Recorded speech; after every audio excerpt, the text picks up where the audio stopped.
እንግዲህ ኢትዮ ኤርትራ ጦርነት በሚመለከት ሻዕቢያና ህወሓት የሲአይኤን ድጋፍ የደርግ ጀነራሎችን በሴራ ተደርገው ወታደሮች እንዲጨፈጨፉ ተደርገው ሆን ተብሎ የኢትዮጵያን ከሬድ ሲ አክሰስ ለማስወጣት ተብሎ በቃኘው ሻለቃ በፕላንት ኦፕሬሽን ኦፍ ፕላንት የሚባል የሲአይኤ ፕሮግራም ሻዕቢያ ኢሳያስን ከቃኘው ሻለቃ ሲያመላልስ የነበረ አምባሳደር የጻፈው መጽሐፍ ሁሌ የምጠቅሰው መጽሐፍ ኪሊንግ ሆፕ አንብቡት። በዛ መልኩ ነፃ ወጣህ እድሜ ልክን ክር በጣሽ ምናምን እያሉ ማቅራራት ይሄ አይሰራም። አሁን የኢትዮጵያ መንግስትም የኢትዮጵያ ህዝብ ነቅቷል። የተሰራበትን ግፍ አውቋል። መሄዳችሁን ሂዱ፣ ያለ አግባብ ግን ጉሮሯችን ዘግታችሁ መሄድ አትችሉም። ከሁለት አንድ ይመረጣል። አንደኛ ያለ አግባብ የወሰዳችሁትን የአሰብ መንገድ መስመራችንን ትለቃላችሁ። እምቢ ካላችሁ ኤርትራ ወደ ሀገሯ ትመለሳለች፣ በስርዓት ትኖራለህ። ይሄ የመጨረሻ ውሳኔ ነው። ይሄ እንዳይሆን ጠሽ ጠሹ ይጀመራል፣ ከዛ በርቁ ይመለሳል። እሱ ታሪኩ እዚህ ላይ ይፈጸማል ባጭሩ ማለት ነው። ይህንን አስምርልኝ። ይህን ቃሌን አሁኑ እንደ ጀግንነት አታውሩት። ጀግና ማንም ጋር አለ። ኮዝ የላችሁም። አሁን የኢትዮጵያን ጉሮሮ አንቆ የኢትዮጵያ ጉሮሮን ዘግቶ ኢንጀስቲስ ተሰርቶበት መለስና ኢሳያስ ተመሳጥረው የበረሃ ጓዶች አገርን ጉሮሮ ዘግተው የተፈጸመውን ኢ ህጋዊ ኢ ሞራላዊ አሰራር ዓለም አቀፍ ህግን ያልተከተለ አሰራር ወደ ነበረበት ይመለሳል። መብትህ ነው መገንጠል። ምርጫህን የምታውቀው አንተ ነህ። ነፃነት የማያውቅ ነፃ አውጪ ድሮም የሆነ ውጤቱን አይተኸዋል። ባርነቱ ከተመቸ መብትህ ነው። የኢትዮጵያን ጉሮሮ ግን ትለቃለህ። ይሄንን በፍቅር ተለምነሃል። ጥፋት ነው የወጣህበት መንገድ። የያዝከውን ይዘህ እንዲያውም ጨምሬልህ እኔ መስመር ሊቀቅል ተብሎ በትህትና የጠየቀህን መንግስት በትህትና ማትመልስ ከሆነ ውጤቱን ታየዋለህ። በተለይ ነፃ ሀገር የሆንከው የኢትዮጵያን ያኮረፉ ኃይሎች እየሰበሰብ ኢትዮጵያን እንደ ወገብ ቅማል ሁሉ ጊዜ የምትወጋና የምታስወጋ መሆን በተጨባጭ የተረጋገጠና ጭራሽ ጽምዶ ብለህ ፈጥረህ ኢትዮጵያን እስከ ወዲያኛው ሰላም እነሳለሁ የሚለውን መርህ ስላረጋገጥክ እያመሰገን ይሄ አገር ደግሞ መብቱን የማስከበር በዓለም አቀፍም ህግ በተፈጥሮ ራስ መከላከል መብት ነውና እኔ ጦርነት አልወድም። ጦርነት በጣም አውዳሚ ነው። አንዳንድ ጊዜ ግን ሸራሪቱ ድር እያደራ ቤትን ሁል ጊዜ የሚያቆሽሽ ከሆነ ሸራሪቱን ስታስወግደው ድሩ ይጠፋል። ሁል ጊዜ ሸራሪት ያደራውን ድር እያጸዳን አንኖርም። ሁል ጊዜ ያኮረፉ ወገኖች ኢትዮጵያ ወገን ላይ እየላክ እሳት እየለኮስክ መኖር አትችልም። ላኪውንም ተላላኪውንም ሁል ጊዜ ተላላኪውን እያጸዳን መኖር አንድ ተላላኪውን ብቻ አሁን ላኪውን ማጽዳት ግድ ነው። ፐርማነንት ፒስ የሚያስፈልገው ሸረሪቱን ስታጠፋው ነው። ሸረሪቱ በጣም ተኮፍሷል፣ ይተነፍሳል። መተንፈሱ ግድ ነው። አሁን በርህ ደርሷል። ንቃ። ማንም ሰው እንዲሞት አንፈልግም፣ እንድንገዳደል አንፈልግም። ያለ አግባብ ጉሮሯችንን ዘግታችኋል። የኢትዮጵያን ባህር መንገድ ልቀቁ። እናንተ የምትፈልጉትን ውሰዱ። ከፈለጋችሁ ከእናት ሀገራችሁ ጋር ተቀላቀሉ። እምቢ ካላችሁ መንገዱን ጨርቅ ያርግላችሁ። መንገዳችንን ግን ልቀቁ። ይሄ የኢትዮጵያውያን ድምፅ ነው፣ የመንግስት ድምፅ አይደለም። ይሄ የጉሮሮ መዘጋት ያስመረረው የኢትዮጵያ ድምፅ ነው። ትለቃለህ፣ ልቀቅ። መንገዱን አትለቅም፣ ዋጋን ታገኘ፣ ትለቃለህ። የከፋዩ ይመጣል። ሲስሟት ቀርቶ ሲስቧት እንደሚባለው ይሆናል የአሰብ ጉዳይ። ቴንኪው። በኋላ መለስበታለሁ። ቴንኪው። ክቡራትና ክቡራን፣ እንግዲህ በሰላማዊ መንገድ ሊወያዩ የሚችሉበት ነገር ካለ ብዬ ከዛ ጀምሮ ብያቸው ነበር። ብዙ ሙከራ እያደረግኩኝ ነው፣ ኤክስቼንጅ በሆኑ ቃላቶች። ግን ጉዳዩ ከነሱ ምልልስ እንኳን ስታዩ ጦርነት ወይም ደግሞ መደባደብ አይቀሬ እየሆነ የመጣ ይመስላል። እኔ ብለው የሃይማኖት አባቶች ቅድም አሁን አንድ ነብይ ሌሎችም ሰዎች መቶ ልጸልይ ምናምን ሲል ነበር፣ ሲሳደብ ነበር። ምንድነው ስራችሁ? ጸልዩ እንጂ አሁን ነው በርከክ ብለህ የምትጸልዩ። አሁን ማይ ፍሬንድ ይሄ ሰዓት ትበራለህ ትከንፋለህ የምትልበት ጊዜ አይደለም። አገር ከሌለ ሰው ሰላም ከሌለ ሚግ ቢሰጥ ወዴት ትከንፋለህ? አሁን ነው ጾም ጸሎት የሚያዝ ትክክለኛ ሰባኪ እዛም ሄዶ ጦርነት ቦታዎች ላይ ነው መጸለይ ያለበት። ለጊዜው እስካልተወሰነ እስከ አናውንስመንት እስኪሰጥ ድረስ አገልጋዮች በተለይ የጸሎት አቅጣጫ በጾም በጸሎት ትከንፋለ ገንዘብን አምጣ በዚህ ያስገባልሃለሁ ምናምን ይባዛል ምናምን የሚለውን አቁሙና ምድሪቷ ላይ ጸሎት እንዲመጣ መጸለይ ያለብን ያ ነው። ምናልባት እንደ አንድ ማህበረሰብ ውስጥ እንዳለ ሰው ልናስተላልፍ የምንችለው ዋር ሲምስ ዋር ኢዝ ኢንቪተብል። ግን እስኪ የተለያየ ደግሞ መንገድ ደግሞ ካለ ሊያሳዩን ይችላሉ ብዬ ተስፋ አድርጋለሁ። ከዋንጋሪ ቀጥሎ አሁን ምንድነው ማድረግ ሁላችሁም እንደየእምነታችሁ ጸልዩ። ለእንትኖች ለነቢያት ለፓስተሮች ምናምን ብቻ ሳይሆን ሁላችሁም እንደ እምነታችሁ መጸለይ ያለባችሁ ሰላም ወዳድ ከሆናችሁ። እሺ ዘመናችን 5 ደቂቃ አለው እንደምን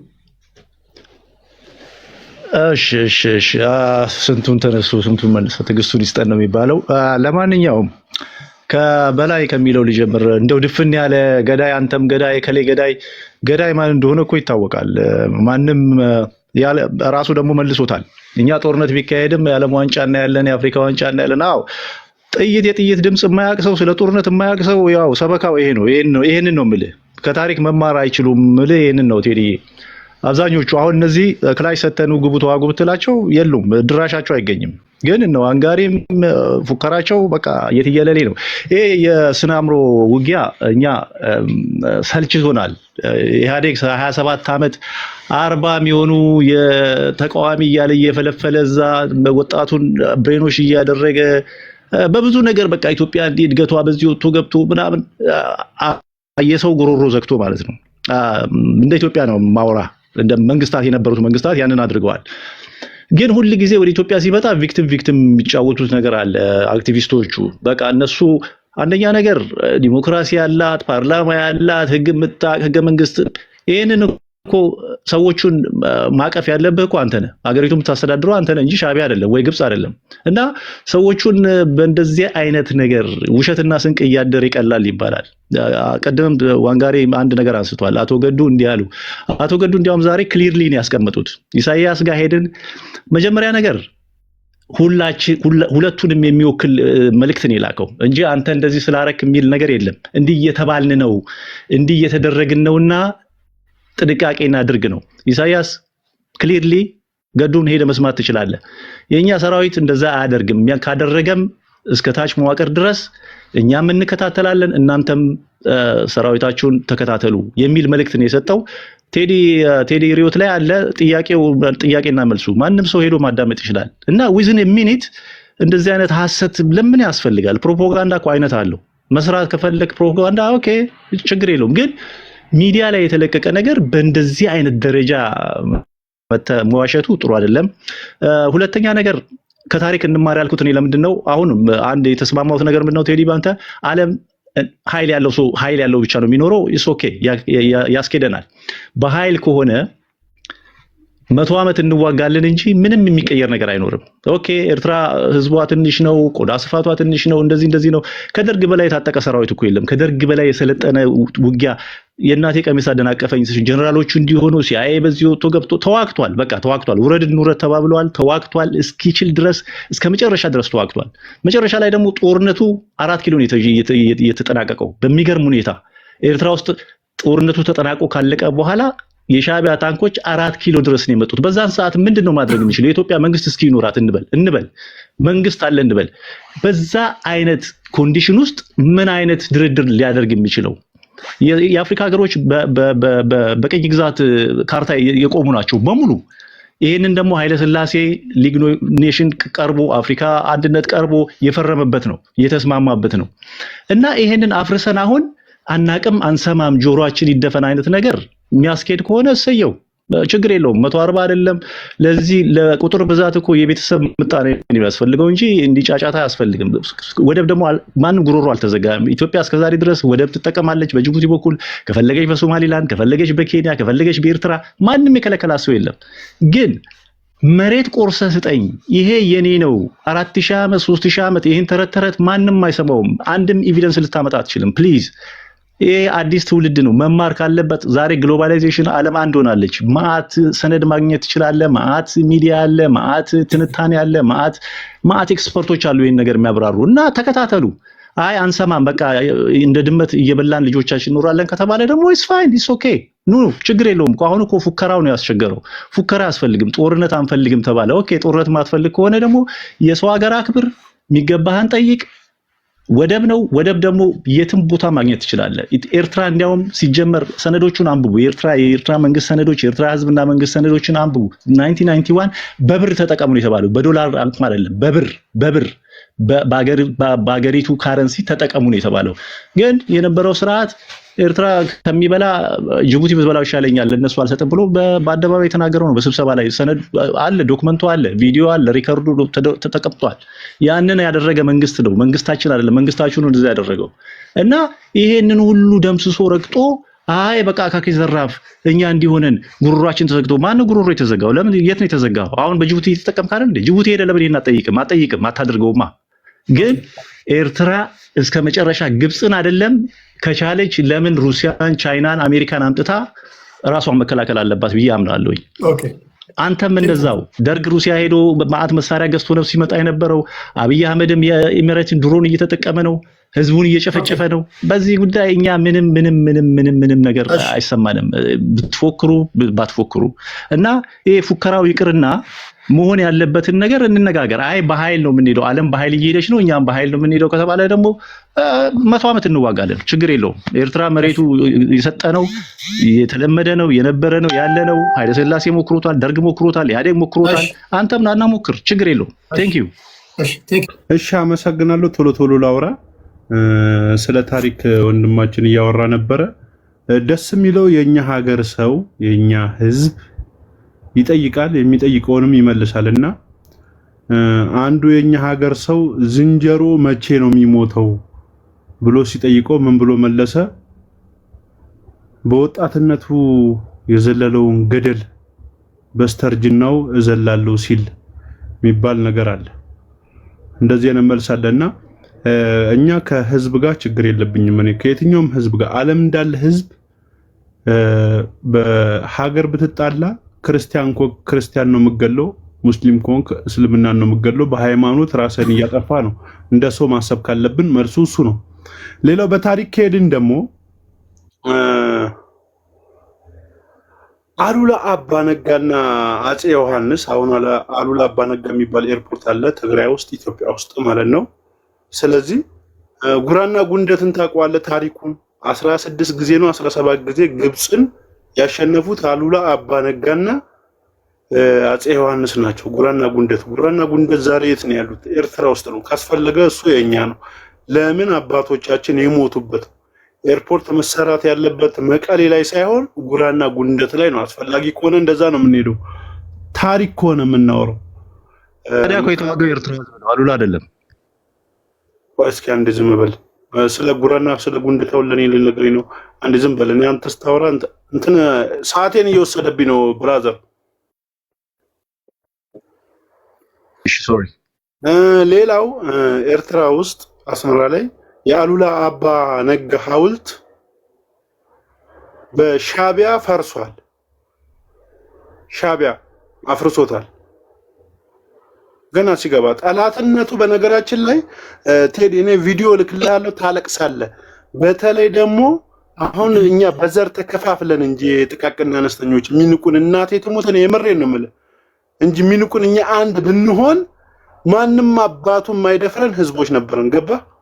ማንም አባቱ የማይደፍረን እንኳን አይደለም የባህር በር ሙሉ ሀገሩ ለመጥራት 100 ዓመት እንዋጋለን አይደለም 100 ቀን እንደማይፈጅብን ታውቀዋለህ።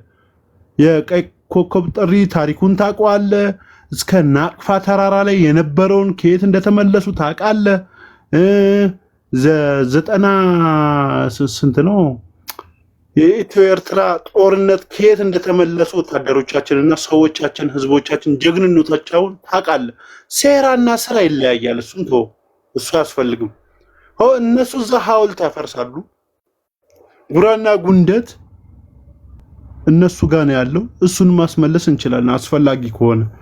ግን 146 ሚሊዮን ህዝብ ገባ? ጎረቤቴ ነው ወዳጄ ነው የምትለው ህዝብ የባህር በር በአመት አይደለም በወር ስንትና ስንት ቢሊዮን ዶላር እየከፈለ የራሱን ንብረት በሞኝነት ብቻ አይደለም እኮ በብልጣ ብልጦችና እኛ የምንጣላው የወንድማማቾችን ጸብ ነው፣ የድርጅት ጸብ ነው። እኛ እንደ ሀገር የምንጣላው የነሱን ጸብ እየተጣላን እኛ ወንድም ለምንድን ነው እኔ ለምንድን ነው የ6 ብር እንጀራ መብላት እያለብኝ እንጀራ 30 ብር መገዛው? አንተ ጠግበህ አታውቅ ኖሮህም መሰደጃ ነው ባህር። ስለዚህ እኛ ግዴታ ያጣነውን ነገር እኛ የሌለንን ነገር አይደለም የራሳችንን ያልሆነ ነገር እየጠየቅን ሳይሆን እሺ የጠፋብንን ነገር ለማግኘት እየታገልን ነው ወይንም እየሞከርን ነው።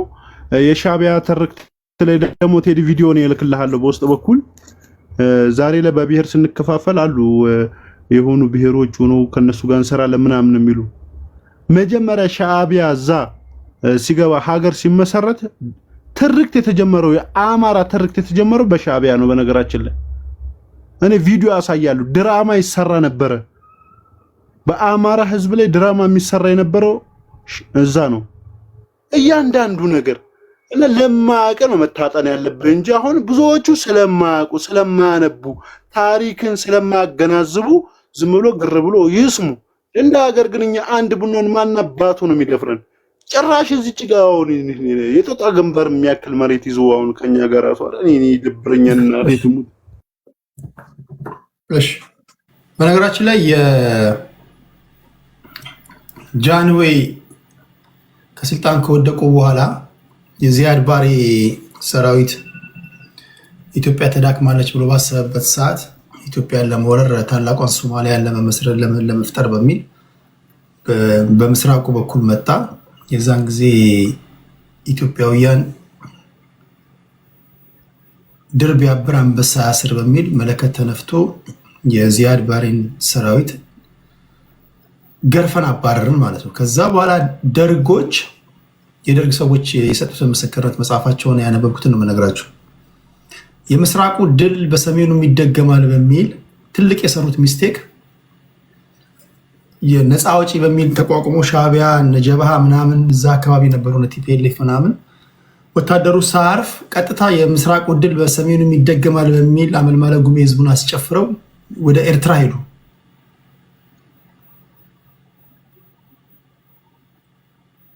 ኤርትራውያን ወይም የሻቢያ ሰራዊት የደርግን ወታደር በሰዓቱ ወገቡን ሰብረውታል። ወገቡን ሰብረውታል ማለት ይሄን ራሳቸው ይናገራሉ። በተለይ ሳህለ በረሃ ውስጥ የተፈጠረው ነገር እነ በዓሉ ግርማ ለመገደላቸው ዋነኛ ምክንያት ያለው ፖይንቱ ምንድነው? በወቅቱ ደርጎች ሚስካልኩሌት ያደረጉት አንደኛ በረሃውን አያውቁም፣ ወጣቶች ናቸው እነሱ መውጫ መግቢያውን ያውቃሉ። ንዳዱ አለ፣ ውጊያ አለመቻል አለ፣ ልዩ ልዩ ነገሮች አሉ። ሳህል በረሃ ላይ ደርግ ላይ የደረሰው ሽንፈት ለደርግ መውደቅ እንደውም ለሻቢያ መጠናከር ለቲፒኤልኤፍ መጠናከር ዋነኛው ነው። አሁን ፖይንቱ ምንድነው? ያ ደርግ ነው። ይሄ ምንም ማይካድ እንትን ነው። ደርግ ወገቡን ሰብረውታል፣ አሸንፎታል የሻቢያ ታጣቂ ኃይሎች ሳህል በረሃ ላይ። አሁን ግን ጥያቄው ያ ደርግ ነው፣ ያ መንግስቱ ኃይለማርያም ነው፣ ያ ዚያድ ባሬን አሸንፎ ተዳክሞ የሄደ ሰራዊት ነው። አሁን ደግሞ ያለው አብይ አህመድ ነው።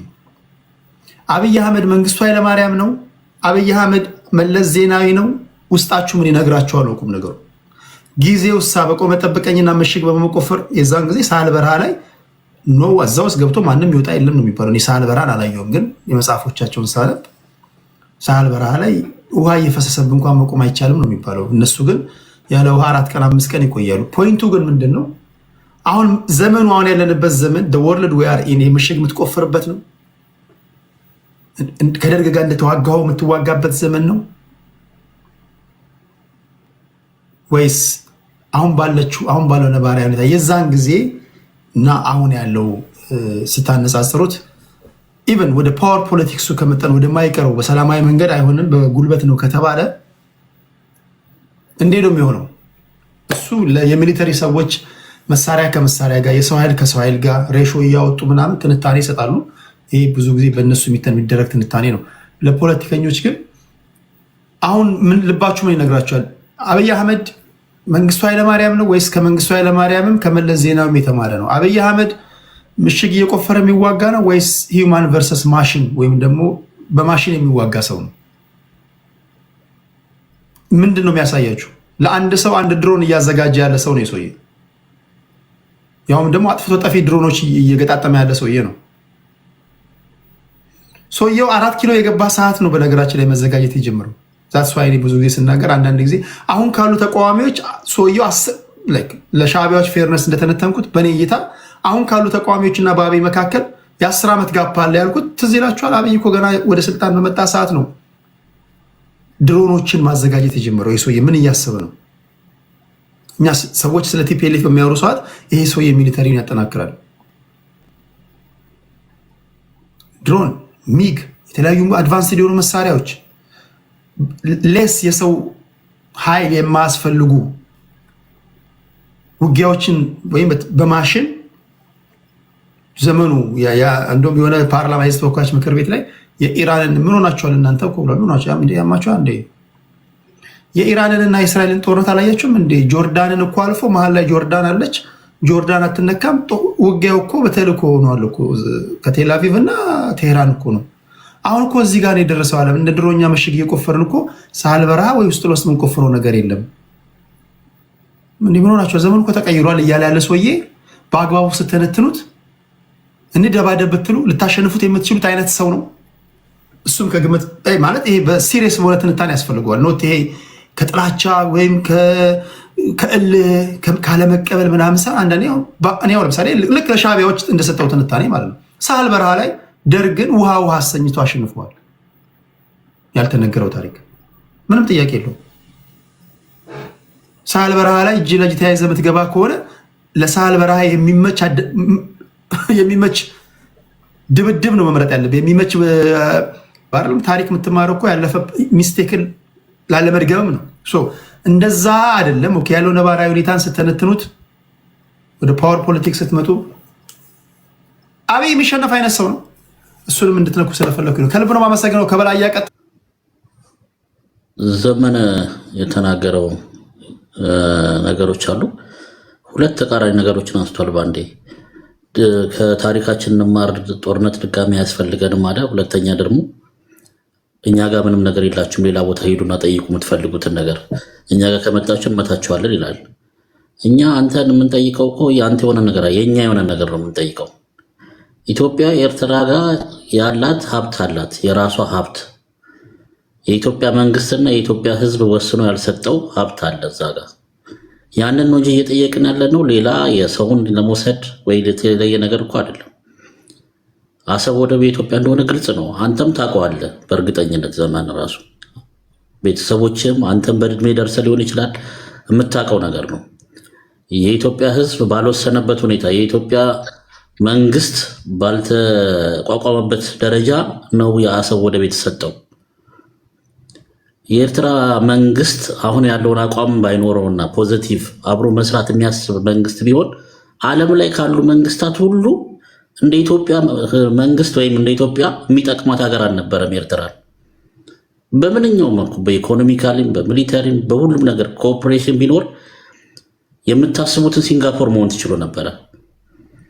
ግን የዛ ጋር የተቀመጠው መንግስት አስተሳሰቡ የኢትዮጵያን እድገት የማይመኝ ለኢትዮጵያ ውድቀት ቀን ከሌት የሚሰራ መንግስት ስለሆነ ነገሮች ተወሳስበው ወጣቱ ሁሉ ከሀገር ተሰዶ ሀገሪቷ የተበላሸች ሁኔታ ላይ እንድትሆን አድርጓል። ይህን አስተሳሰብ ነው መጀመሪያ መቀየር ያለበት የሻዕቢያ መንግስት። በዚህ ሁኔታ ሻዕቢያ ደግሞ ስልጣን ላይ ያለ ይሄ አስተሳሰብ ይቀየራል ባሉ ማሰብ ይከብዳል። በጣም አይቀየርም ነው። አሁን መደረግ ያለበት ነገር ምንድነው? የሚገባውን ነገር ሰጥቶ በመቀበል አሰብን ማስረከብ አንድና አንድ ነገር ነው። በቃ ኢትዮጵያ ውስጥ ከገባችሁበት ሉዓላዊት ግዛቶቿ መልቀቅ፣ አሰብን መስጠት፣ ሌሎች ነገሮችን በድርድር ከኢትዮጵያ ጋር ኢኮኖሚካሊ አብሮ ማደግ የሚቻልበት ነገር መፍጠር። አሰብን መስጠት ስትል እንኩ ውሰዱ ብሎ መስጠት ነው የምትለው ወይስ እንዴት ነው? እንደዛ ከተቻለ በዛ መልኩ መውሰድ ይቻላል። ሁለተኛ በሚሊታሪ መልኩ ማሸነፍ ይቻላል። ይሄ ግን እንደ ድርድር ሰጥቶ በመቀበል አሰብን መስጠት አለባቸው። ከኛ ደግሞ የምንሰጣቸው በድርድር በአንዳንድ ነገሮች ይህንን ነገር አድርገን ይህንን ቢደረግልን የሚሉትን ነገር ሀሳብ ማቅረብ ነው። ወደ ጠረጴዛው ዙሪያ መቅረብ ነው መጀመሪያ መፍትሄ የሚያመጣው። በሚሊተሪም ለምሳሌ በሚሊተሪም አንተ እንዳልከው በሚሊተሪም አሁን ኢትዮጵያ ያለችበት አቋምና ኤርትራ ያለችበት አቋም ሰማይና ምድር ነው። ዛሬ ራሱ በሆነ ሪፖርት 500,000 አክቲቭ የሆነ ሰራዊት አላት የኢትዮጵያ መከላከያ ሰራዊት አክቲቭ የሆነ ማለት ነው። በቴክኖሎጂ በጣም የታጠቀ የተደራጀ ሰራዊት ነው ያላት። እሺ አንድ ጥያቄ ልጠይቅህ። አሁን ለምሳሌ አሰላለፍ አለ አይደል? ቀጠናው ላይ ለምሳሌ ሳውዲ አረቢያ ያለች ወደ 38-40 ሚሊዮን ህዝብ ያላት ሀገር ናት። በጣም ሀብታም ናት። አድቫንስድ የሆነ ሚሊተሪ ያላት ናት። ከግብፅ ጋር፣ ከሶማሌ ጋር፣ ከኤርትራ ጋር ትሰራለች። ከኛ ጋር ዩኤኢ ያለች ዩናይትድ አረብ ኤሚሬትስ 11 ሚሊዮን ህዝብ ያላት ናት። ከሳውዲ አረቢያ ጋር ስታነጻጽራት የሳውዲን ያህል አይደለችም በሀብት። አሁን ጦርነቱ የፕሮክሲ ነው፣ ምንም ጥያቄ የለውም። የውክልና ጦርነት ነው። ሻዕቢያዎች የሳውዲዎችን እርዳታ የሚያገኙ ከሆነ ለምሳሌ ጸረ ድሮን ኢቭን ድሮኖችን ጭምር ተዋጊ ጀቶችን እዛ የምታሰፍር ከሆነ አሁን ያለው በዚህ በኩል ያለው መሳሪያ ከመሳሪያ ጋር በሰው ኃይልም ደግሞ ብትል ኢቲፒኤልኤፎች ከነሱ ጋር ይሰለፋሉ። የሳፍ የሱዳን አርሚ ፎርስ የአልቡርሃን ጦር ከነሱ ጋር ሊሰለፍ እንደሚችል ነው የሚገመተው። ከኢትዮጵያ በኩል የራፒድ ሰፖርት ፎርሱ የሐምዳን ዳጋሎ የሀምቴቴ ቡድን ነው ሊሰለፍ የሚችለው። ሬሾ እንኳን ነው እነሱም ባይሰለፉ በፖፑሌሽን ዋይዝ እኛ ሰፊ ነን። ግን ከጦርነት አኳያ ከአድቫንስድ ከሆነ መሳሪያ አኳያ የሳውዲን ድጋፍ የሚያገኙ ከሆነ ሳውዲ በዚህ ላይ በቀጥታ የምትሳተፍ ከሆነ የኢትዮጵያ መንግስት ሊቋቋማቸው ይችላል ማለት ነው። በደንብ ይቋቋማቸዋል። ኢንክሉዲንግ ደግሞ የረሳው ነው ግብፅም አለ። ግብፅም እንደውም ተጨምራ ብትመጣበት ጥሩ ነው። የመቋቋም አቅም አላት። አሁን ኢትዮጵያ ባላት አቅም አሁን ችግሩ እኮ ይሄን ነው። አሁን የኢትዮጵያን አቅም አለማወቅ ነው የኤርትራ መንግስት። ነገሩ ተዘዋዋሪ ያውቃሉ ብዬ ገምታለሁ። ኢንፎርሜሽኑ አላቸው። ደፍረውም ወደ ጦርነትና አታክ ለማድረግም ያልገቡት ለዛ ነው ብዬ ነው የማስበው።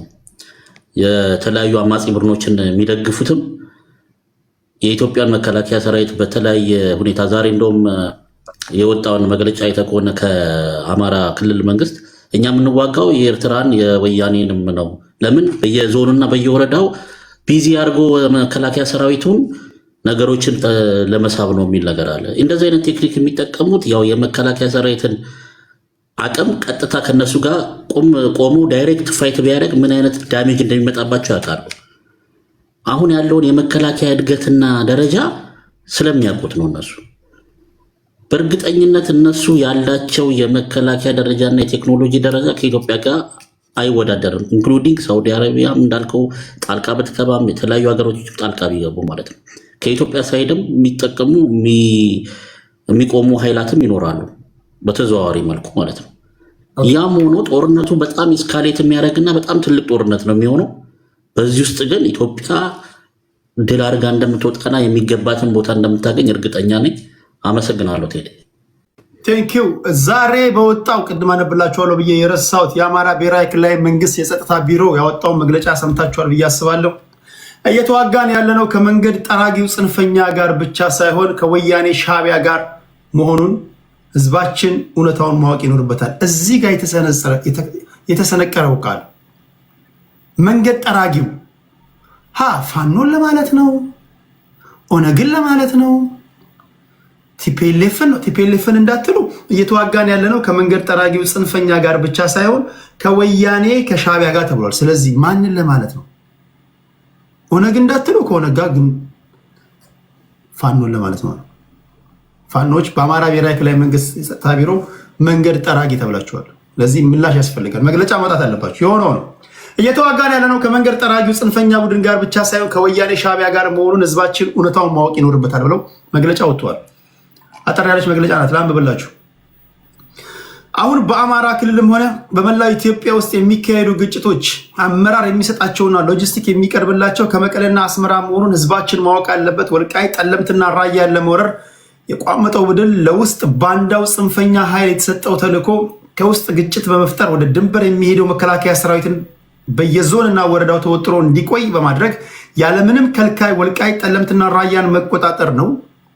ስለሆነም የምናካሄደው ውጊያ ከላኪዎቹ ታሪካዊ ጠላቶችና ተላላኪው የውስጥ ባንዳና ጽንፈኛ ኃይል ጋር መሆኑን መላው ህዝባችን አውቆ አካባቢውን በንቃት መጠበቅና በራስ አቅም የህግ የበላይነትን ማስከበር ይገባል። ሰራዊታችን ዛሬም እንደ ትናንቱ በተጠንቀቅ ድንበራችንን እየጠበቀ ይገኛል። ፋኖች መንገድ ጠራጊ ተብላችኋል። ምላሽ ነው። እሺ ሶራን እናመሰግናለን። ከሶራ ወቀሳ በመንግስት ላይ ግፊቱ እየጠነከረ በመምጣቱ ምክንያት እዚህ ላይ ጥንቃቄ ይደረግ መባሉ ሎጂካልም ይመስለኛል። ጥንቃቄው ምንድን ነው ነው ጥያቄው ምንድን ነበር? ጥንቃቄ ይደረግ ሲል ያኔ በሚል ወቅት አይፈጸም ማለት የሰብአዊ መብት እንደዚህ በግፍ ሰራዊቱ በግዴለሽነት የሚፈጽሟቸው ነገሮች ካሉ ይቁም፣ ጥንቃቄ ይደረግ ነው እንትኑ እና ይሄ በህዝቡ ላይ የሚደርሱ የሰብአዊ መብት ረገጣዎች እንዲቆሙ ወታደሩ ጥንቃቄ ይደረግ። ይበቃል። እንግዲህ ይሄን እንደዚህ ያለውን በግልጽ የተናገረውን ነገር እንግዲህ ጭቅጭቁ ምን ነበረ? ዶክተር አብይ እኔና ሻዕቢያን ያጣላን በትግራይ ህዝብ ላይ ያደረሰው ኢሰብአዊ ድርጊት ነው፣ ዘረፋ ነው። ማንኪያ ሹካ ድስት የተሰራ ሽሮ አልቀረም ተዘርፎ ሲሄድ ይሄ ትክክል አይደለም ብዬ ላኩኝ። ገዱ ባለፈው መልስ ሲሰጡ በጽሁፍ ምንድን ነው ይሄንን ለመካድና ለማስተባበል ሞክሮ አልነበረም? አሁን ተይዞ ተወጥሮ መጣና ርዕዮት ላይ ቀረበ። ምክንያቱም የካደው የትግራይ ህዝብ ላይ የደረሰውን ኢሰብአዊ ድርጊት ነው የካደው ገዱ ክዶት የነበረ። አሁን ግን ርዕዮት ላይ ቀርቦ ሲያጣድፈው ልክ ነው ዶክተር አብይ ይህንን ነገር አቀዝቅዝ፣ ወታደሮች ላይ ቁጥጥር አድርግ ብሎ መላኩ ሎጂካል ነው፣ ትክክል ነው ብሎ እኮ ነው ያመነው። ይህንን አይደለም ብሎ ይሰማል። እንዲያው እንድትሰማው ያክል ነው። ስላልሰማኸው ነው ይህንን መናገር ፈልገው። እኔ በአጭሩ ገዱ ጉድ ሆኗል። እንደዛ በጣም ነው ጉድ ነው። ገዱን አብይ ጉድ አረገው ማለት ይቻላል። አይዶ ነው። እናንተ ቀጥል። 2 ደቂቃ አለ ዋንጋሪ ገዱ ጉድ ሆነ በሚለው ለማንኛውም ዝም ብለህ ንግግር አይነተው ከሆነ ኢሞሽናል ሆኜ እንደዚህ ኢሞሽናል ሆኜ አላውቅም። ለምንድን ነው ኢሞሽናል የሆንኩት? አንዳንድ ጊዜ አካፋን አካፋ ማለት ያስፈልጋል። በተለይ አሁን ካለው የዓለም ወርልድ ኦርደር አኳያ ኢንተርናሽናል ኦርደርስ እንደማይሰራ ስላየን የኢትዮጵያን ቴሪቶሪያል ኢንተግሪቲ በሚጋፋ መልኩ የኢትዮጵያን አሰብና ምጽዋን ከህግ አግባብ ውጪ አሳልፈው ለኤርትራ ሰጥተው የዩናይትድ ኔሽንስ ሊቀመንበር ጉተሬ የግብፁ ቡትሮስ ጋሊ ያለ አግባብ አሳልፈው የኢትዮጵያን ቴሪቶሪያል ኢንተግሪቲ አሳልፈው እንደሰጠውላ ህግን ጥሶ አሳልፎ ስለጠ ህግን ተጥሶ ሄደ ይመለሳል። ከህግና ከሞራል ውጭ ሄደ ይመለሳል። ምንም ጥርጥር የለውም። ያውም ያለማነውን አሰብ ከነ ንብረታችን ኢትዮጵያውያኖችን ጥርስ ነቅለው የሸኘ ድርጅት ይሄ ትውልድ የዛ ልጆች አባቶቹ እናቶቹ እዛ አጥንታቸውን ከስክሰው በወታደራዊ በሀያላን መንግስታት የደርግን መንግስት ለማስወገድ የሚሰሩ ሀያላን መንግስታት ድጋፍ ጀነራሎችን በሙስና ተይዘው ንጹሐን ወታደሮችን የታለቀበትን ያለ አግባብ ደሙ የሚንተከተክ አዲስ ትውልድ ተፈጥሯል።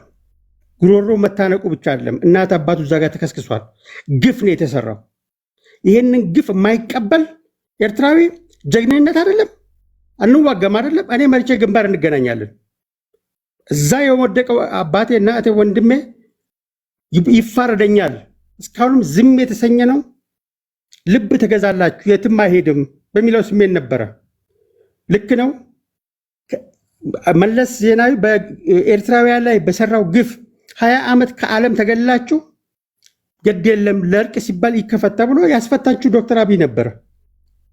በልቶ ካጅነት መገለጫው ነው። የድርጅቶች የሁለቱ ድርጅቶች የሽፍታ ድርጅቶች መገለጫ ነው በልቶ ካጅነት። እና ይሄንን በሰላም ትመልሳለህ፣ መልስ። ለምትመልሰው በሰላም ለመመለስህ ለጦርነት የሚወጣውን በጀት የሚጠቅመን ለኤርትራ ውሰድ፣ ይልቅ የበለጠ ኢኮኖሚካሊ ኢንተግሬት የሚያስደርገን ውሰድ የሚለውን የጨዋ ኦፈር አልቀበልም የሚል ወገን በሚገባው ቋንቋ ታናግረዋለህ ማለት ነው። ዓለም ደግሞ ዩናይትድ ኔሽንም እንደ ኢትዮጵያ ያሉ ላንድ ሎክድ ስቴት ላይ ዓለም የሰራውን ግፍ አምነናል ተብሎ የዛሬ 3 ወር ቃለ ጉባኤ ተፈራርመዋል። የዓለም መንግስታት በኢትዮጵያ ላይ የተሰራውን ግፍ አረጋግጧል። ሉዓላዊነትና አክሰስ ቱ ዘ ሲ ኢኳል ዓለም አቀፍ እኩልነት መርህ ያላቸው ስለሆኑ ይሄንን በሰላም ትመልሳለህ፣ እምቢ ካልክ እናስመልሰዋለን። ቴንክ ዩ። በመጀመሪያ ደረጃ ስለ ኤርትራ ስለ ሳህል በረሃ ያነሳው ነገር የተሳሳተ መረጃ ስለሆነ ምናልባት ኤርትራውያንን ብትጠይቃቸው ይነግረዋል። ምክንያቱም ኢንሲደንት የአንድ ቀን ኢንሲደንት አይደለም። ጦርነት 30 ዓመት ሙሉ የተካሄደ ሂደት ነው። እነሱ የሚነግሩህ 30 ዓመት ሙሉ እንደተቀጠቀጡ ነው፣ እንደተገረፉ ነው፣ እንደተገደሉ ነው። ሲያደራጁ እንደተደመሰሰባቸውና እንዳለቀባቸው ነው ራሳቸው በአፋቸው የሚናገሩት። 30 ዓመት ሙሉ የፈጀ ነገር ነው። የአንድ ቀን የሁለት ቀን ኢንሲደንት አይደለም የኤርትራ ጉዳይ። ስለዚህ ረጅም ሂደት የነበረው ነገር ስለሆነ አንዳንድ ኢንሲደንቶች አንዲት ጦርነት ብትበላሽ ሻዕቢያ አሸናፊ ነው ብለን ለሻዕቢያ ለማይረባው ሻዕቢያ የአሸናፊነትን ስለንቦና ወይም ደግሞ የሌለ ማዕረግ ልንሰጠው አይገባም። ሻዕቢያ አሸንፎ የሚያውቀው ጦርነት የለውም። አሰብ ላይ ተዋግቷ እንደ ከኛ ጋር አልተዋጋም።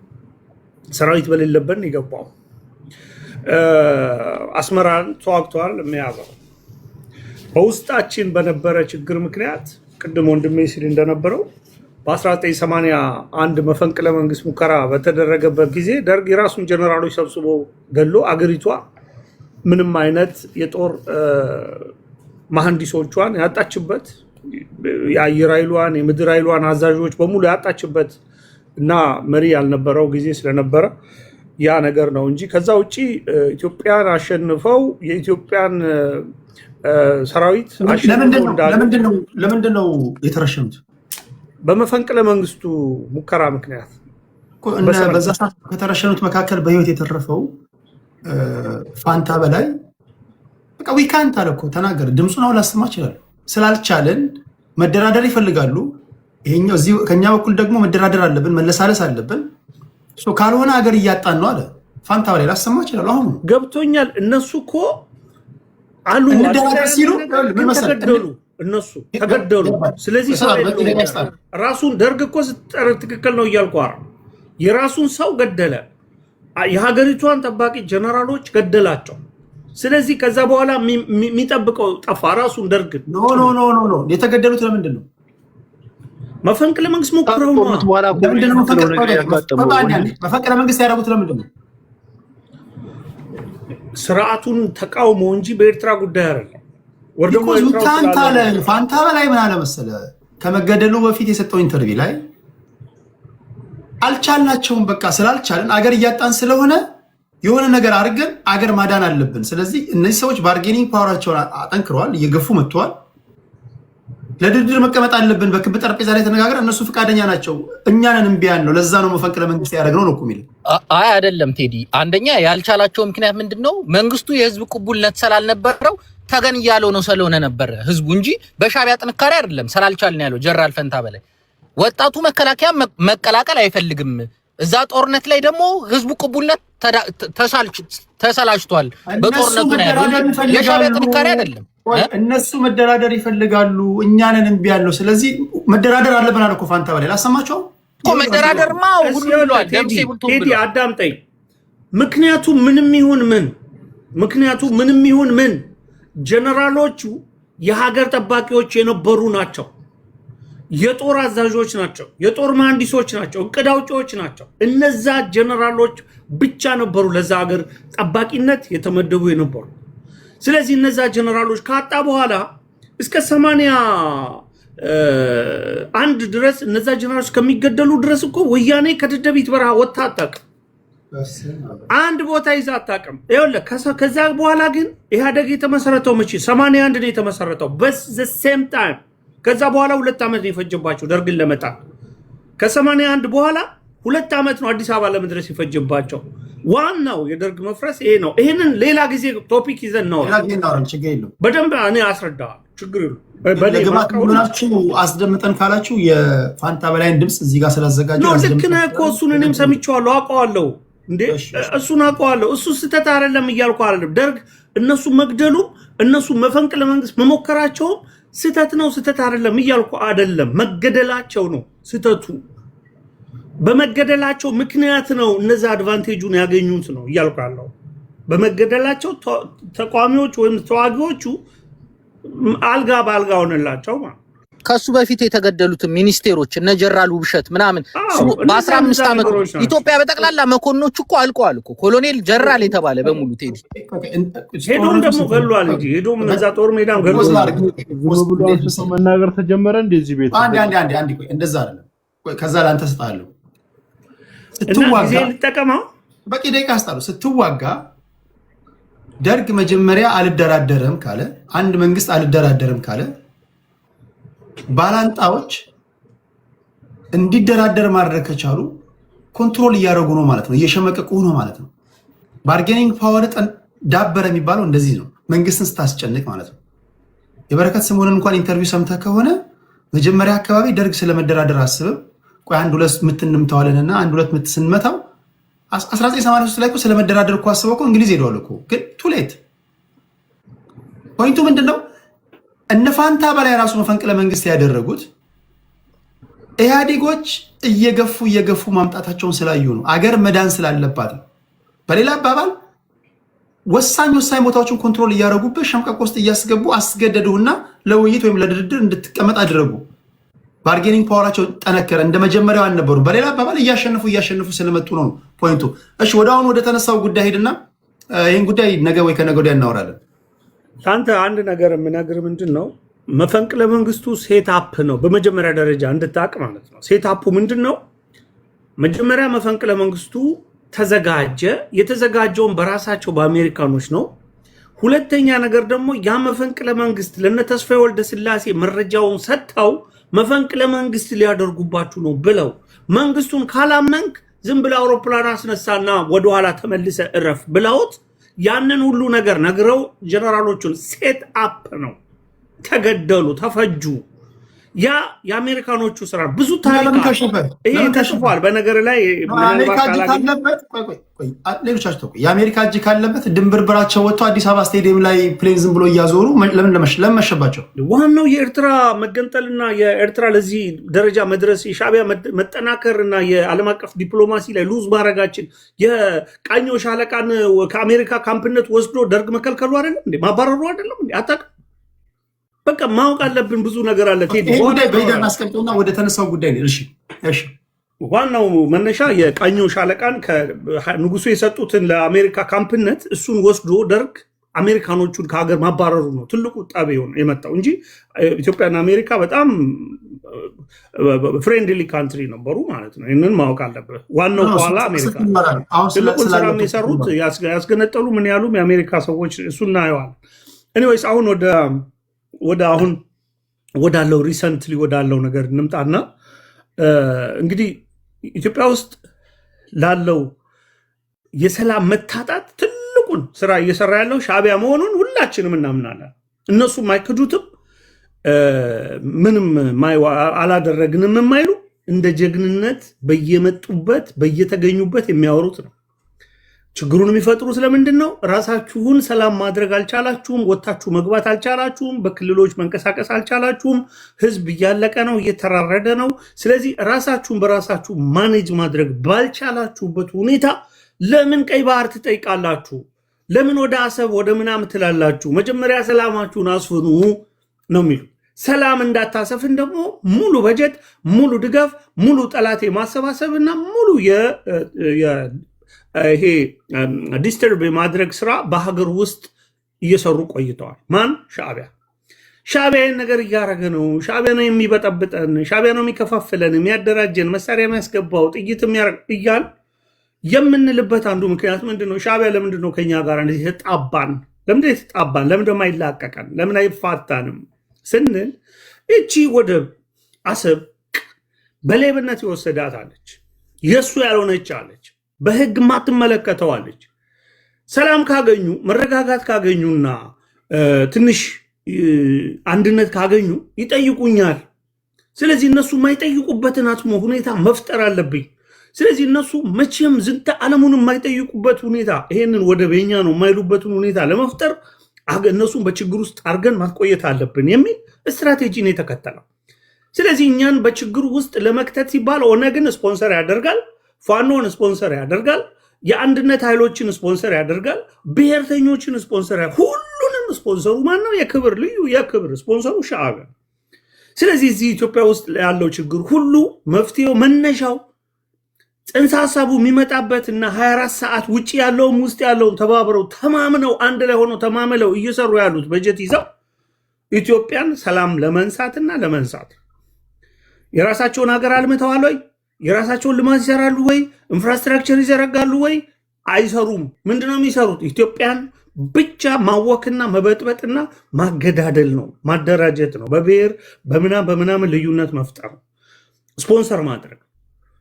እዚህ ጋር ውጭ ያለው ሚዲያ መንግስትን የሚሰድብላቸው ካገኘ በብር ያንበሸብሹታል። በደንብ ስደበው፣ ልክ ልኩ ንገረው እያሉ ማለት ስራቸው መሆን የነበረበት የገዛ ሀገራቸውን ማሳደግ ነው የነበረው። እንደ ሌሎች ሀገራት የራሳቸው ግን አይደለም። አሁን እዚህ ውስጥ ካለው አብዛኛው ተሳዳቢ ምናምን የምታያቸው የተደራጁ የሻዕቢያ ተቀጣሪዎች ናቸው። በዚህ በላይክና በስድብና በምናምን የሚከፈላቸው አሉ በጣም በብዙ ሺዎች። ይሄ ሁሉ ገንዘብ የሚወጣው ለልማት ሊውል ይችል ነበር ኤርትራን ለማሳደግ። ግን ኤርትራን ለማሳደግ ምን በጀተ? ምንም ነገር የለም። ዜሮ በጀት ነው ያለው።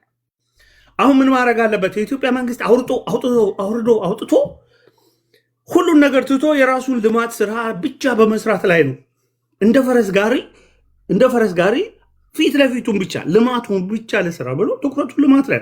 ባለፈው ራሱ ጠቅላይ ሚኒስትር ዶክተር አብይ አይተህ ከሆነ ፓርላማ ላይ እነሱን ገንዘባቸውን እያወጡ ይክሰሩ፣ እኔም ስራዬን እሰራለሁ። በቃ ይህን የመሰለ የልማት ስራ የሚያጓጓ የሚያሳሳ ኢትዮጵያን የልማት የእድገት ሁኔታ መንገድ ወደኋላ ሊጎትትብኝ ይችላል የሚለው ስጋት ስላለ ኢትዮጵያ አሁን ዋናው ፖይንቱ ሻዕቢያን አከርካሪውን ሰብረህ ስታስቀምጠው ኢትዮጵያ ሰላሟን ታገኛለች። አከርካሪው ተሰብሮ ግን መውደቅ መቻል አለበት፣ እንዳይነሳ መደረግ አለበት። ያ ከሆነ ብቻ ነው ኢትዮጵያ ሰላሟን የምታገኘው። ሌላ ማንም የኢትዮጵያን ሰላም ጸር የሆነ የለም። ኢትዮጵያ ውስጥ ላለው ችግር ሁሉ ምንጩ የዋጋ ግሽበት ምኑ ሁሉ የሚሰሩት እነሱ ስለሆኑ ማለት ነው። ስለዚህ የኢትዮጵያ ትኩረት ሻዕቢያን ማስታገስ አንደኛ። ሁለተኛ እሱ የሚፈራው ይጠይቁኛል ምናልባት አንድ ከሆኑ የሚለው ወደቡን ነው። ስለዚህ ወደቡን ስትወስድ አርፎ ይቀመጣል። ከዛ እችን ወደብ እንወስዳለን። እችን ወደብ ስንወስድ ግን ሰውየውን ከዛች ቦታ ላይ አንስተን ሰላማዊ ሰው አድርገን አገሩን ሰላማዊ ማድረግ መቻል አለብን። ይሄን ማናደርግ ከሆነ ዘላለም ዓለማችንን እንደዚቹ እንደተጨቃጨቀን እንደተገዳደልን እየተተኳኮስን የምንኖርበትን ኢትዮጵያ ነው የሚተወልን። ይሄ ሰውዬ ከተፈጠረ ዘመን ጀምሮ የኢትዮጵያን ቴሌቪዥን ያህል የኢትዮጵያን ልማት ያህል በሙሉ የኢትዮጵያ ያለ መልካም ነገር በሙሉ እያጥላላና ያንን የሚያጥላሉትን ስፖንሰር እያደረገ የኖረ ነው። አሁንም ለቀጣይም ይሄንን ነው የሚያደርገው። የሚቀይረው ነገር የለም። ባለፈው የኢትዮጵያ መንግስት ደብዳቤ ከጻፈ በኋላ የእሱ ምላሽ ምን ሊሆን ይችላል የሚለውን ነገር እኔ ጽፌ ለጥፌው ነው። አንድና አንድ ነው ምላሹ። የታወቀ ነው። ኢትዮጵያ የምትባል ሀገር ፈርሳ በሷ ፍርስራሽ ላይ የምትገነባ ኤርትራ ካልሆነች በስተቀር ኤርትራ የምትባል ሀገር መኖር የለባትም ብሎ የወሰነ ሰው ነው። ስለዚህ ይህንን ነገር የኢትዮጵያ ሕዝብ አውቋል፣ ነቅቷል። ያላወቁ ያልነቁ አሉ። አንዳንድ ዝም ብሎ በመከላከያውን ወደዛ ሲንቀሳቀስ ባንክ በር ላይ ጠመንጃ እያዙ እየቆሙ በከተማ ያዝን ምናምን ያሉ የሚሉ ፈሳም ቱሪ ነፋዎች አሉ። ይቅርታቱ በብለቃሉ። እነዚህን ደግሞ ህዝቡ ራሱ ስርዓት ያስይዛቸዋል። የኢትዮጵያ ህዝብ በሙሉ በአንድነት ቆሞ ይህንን የኢትዮጵያን ዳር ድንበር ሉዓላዊነት የማስከበር ስራ የሚሰራበት ሰዓት አሁን ደርሷል። ተንኪ ሁላችሁም በጋራ ቆመን ከሀገራችን ባንዲራ ጎን ስለምንገኝ የኢትዮጵያ ልጆች በርትተን እንቆማለን። በርቱልኝ።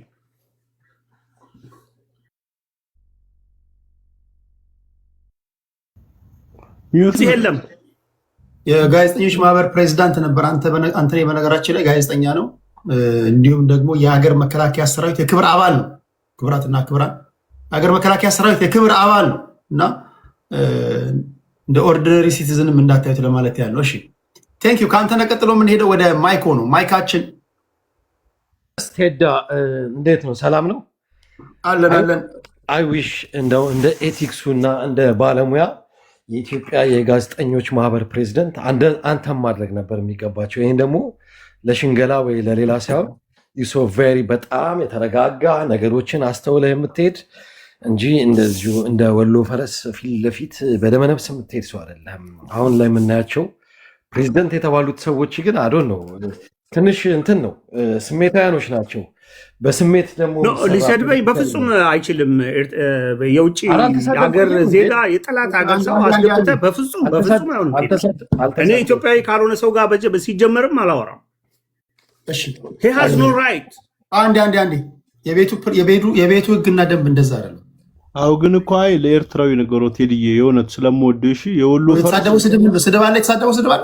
እንደ ወሎ ፈረስ ስትል የወሎ ፈረስ የሚባለው ውበቱ ነው። እሺ መልኩን አሳምሮ እንደ ወሎ ፈረስ ነው ይባላል። ስማ ዝም ብለህ መጀመሪያ እሱን ካወቅ በኋላ ተርተው ቆይ ይሄ ችግር ነው። እንደ ወሎ ፈረስ የሚለው ክብራትና ክብራን በንግግሮቻችን የምንጠቀመው ያለና የነበረ ነው። ይሄ ስድብ አይደለም ነው። ስድብ ነው። እንደ ወሎ ፈረስ ብሎ ስድብ አይደለም። ፊገርስ ኦፍ ስፒች ነው። ስድብ ከሆነ ግን እሱ ለስድብ ስለተጠቀመው ነው እንጂ የውበት ነው ቃሉ፣ አባባሉ የውበት ነው፣ የመልክ ነው። የወሎ ፈረስ ሲባል ይባላል። ዝም ብለህ እንደ ወሎ ፈረስ ስድብ ከሆነ አስቆማለሁ። እንደ ወሎ ፈረስ የሚለው ግን ስድብ አይደለም። እንዲጠቀም ወስናል። ተጠቀመ። እሺ ቀጥሎ እንደሚ ኦልራይት ቴዲ ቴንክ ዩ።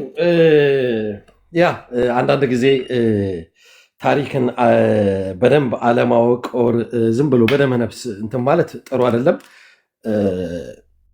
ሳደስት ቲንግ የዚህ የኢትዮጵያና የኤርትራ እንትን ያው የዚህ የፌዴሬሽኑ መፍረስ ነውና የጀብሃም ሆነ የህዝባዊ ግንባር ሓርነት ኤርትራ መምጣት የመጀመሪያው ዓላማቸው የነበረው ፌዴሬሽን ይመለስ ነው እና ቀደም ስታወራቸው የነበርካቸው ማጆሪቲዎቹ ጀነራሎች አደኢንድ ይሄ ነገር ተረድቷቸው እንትን ይደረግ የሚባል እንትን ይሄ ከኤርትራ ጋር የኤርትራኖች ጥያቄ ይመለስ የሚል ነበረ። አንዳንዶቹ ተረሽነዋል ከሃዲዎች ምናምን ነገር ተብለው። በተረፈ ኤርትራኖች አልተዋጉንም የኛ ስህተት ነው ኦር መንግስቱን እንትን አድርገውናል አሉት። አጋጣሚ ሆኖ ቴዲ ይሄን ቶፒክ የከፈትከው በኋላ የሚከበር በኤርትራ ታሪክ ውስጥ ስርየት ፈንቀል የሚባለው ፌብሩዋሪ 14 የሚከበረው የናደው እዝ መደምሰስ ነው። አንድ ታሪክ ላስታውስህ ቴዲ። ናደው እዝ እና ኢትዮጵያ ኤርትራ ውስጥ የነበሩት ማጆሪቲዎቹ ከሁለተኛ አብዮታዊ ሰራዊት ጀምረ እስከነ ናደው እዝ ዘንዶ እዝ ሞርዳን ከ500 ሺህ በላይ የሚሆን ጦር ነው የነበረው እና በሰዓቱ የምጽዋ መያዝ ለኤርትራ ኃይሎች በጣም አንገብጋቢ ሁኔታ ነው የነበረው። ምጽዋ ላይ ያለው ከ8 በላይ ኮሮች የናደው እዝ የተለያዩ ናደው እዝ ማለት ዋን ኦፍ በጣም ታላቅ እዝ ነው የነበረው እና የኤርትራ ኃይሎች ያንን መደምሰስ እንደማይችሉ ያውቁት ነበረ።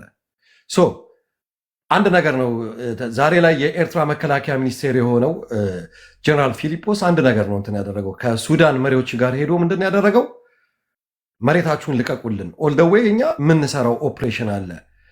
የሱዳን መንግስት ያን ነገር እንደማይፈቅድላቸው ያቅ ስለነበረ ከነሱ ጋር ይዋጋ የነበረውን የደቡብ ሱዳንን ለምን ያህል ጊዜ ነው የተዋጓቸዋቸው ብለዋቸው ለ13 ዓመት ያህል ሲሏቸው እኛ በአንድ ቀን ውስጥ ይህን እንደመስሷለን፣ ተተኳሾችና ታንክ ብቻ ስጡን፣ እኛ የደቡብ ሱዳንን እንትን እንምታላችሁ አሏቸው። በዛ ዲል አደረጉ። የደቡብ ሱዳን የነጆን ጋራንግ እንትን የነበረው ተመታ። የሱዳን መንግስት ፈቀደላቸው። ኦልደዌይ ምንድን ያደረጉት ቀጥ ብለው አሶሳ ነው የገቡት። አሶሳ ላይ የነበረውን የደርግ ትልቁን ሚሊቴሪ ካምፕ አታክ አደረጉ። ልክ ግን አሶሳ ሲገባ በዛ ሰዓት ላይ የሻዕቢያና የደርግ ወታደሮች ኮድ ይሰራረቃሉ። ደይኖ የፊሊጶስን ኮድ በደንብ ያውቁታል። ልክ አሶሳ ሲገባ ፍሪኩዌንሲውን ኦፕን ያደረገው እና እዛ ቦታ ላይም የጦርነት እንትን ሲል ቀጥታ የነበሩት ጀቶች አይሮፕላን ምናምን በሙሉ ቀጥ ብለው ነው ወደ እንትን ሄደው ቴክኒክሊ ምጽዋ ላይ የነበረውን እዝ እያሳሱስ መጡ። ወዲያውኑ ሻዕቢያዎች ያንን አታክ አደረጉ። ይሄ የፈንቅል የሚባለው የናደው እዝ በዚህ ደረጃ መደምሰስ ሆነ ማለት ነው። ለዚህም ገት ወኔ እውቀት ያስፈልጋል ማለት ነው። ሌላው ቅያ እስራን ሸሞንተን የሚባለው ነው። ቅያ እስራን ሸሞንተን የሚባለው ከ28 በላይ ጀቶችና አይሮፕላኖችን ያቃጠሉበት ታሪክ ነው። ያንን ለማድረግ ደግሞ የ3 ወር ኦፕሬሽን እና ጥናት ነው የተደረገው። 28 አይሮፕላኖችን ጀቶችን መሀል አስመራ ከተማ ላይ ደርግ ይጠቀምበት የነበረውን አቃጥለውታል። ይህም መንግስቱ ኃይለማርያም መጥቶ በዛ ኦፕሬሽን ላይ ከነበሩት ከ6ቱ ሰዎች ውስጥ አንድ ሰው ነው የሞተው። የዛን ሰው ሬሳ ሲጎትቱት መንግስቱ ኃይለማርያም ይሄ ጀግና ነው፣ የጀግና ቀብር አድርጉለት ነው ያለው። ከዛ በተረፈ ግን እንደነ ጀነራል ታሪኩ ላይኔ የተባሉ ሻዕቢያን ለረጅም ጊዜ ይዋጉ የነበሩ ሰዎች ለመንግስቱ ኃይለማርያም ምንድን ነው ያሉት? ይሄ ጦርነት ፖለቲካዊ እንጂ ወታደራዊ መፍትሄ አያመጣም ስላለ በሰራዊቱ ፊት ነው ይረሽናቸው የነበሩት። እንደዚህ አይነት ትግል የነበረው እንጂ ሻዕቢያ ዝም ብሎ አንድ ጥያቄ ልጠይቅና ደቂቃን ትጨርሳለህ።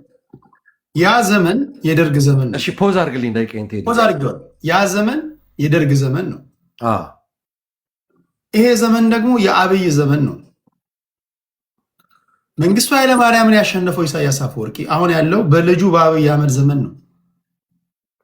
አሁን አብይ አህመድ ያለበትን ቁመና ሊዋጋ ውጊያ ማይቀር ከሆነ ሊዋጋ ወደ የተዘጋጀለትን ነገር ፊት ለፊት አስቀምጥና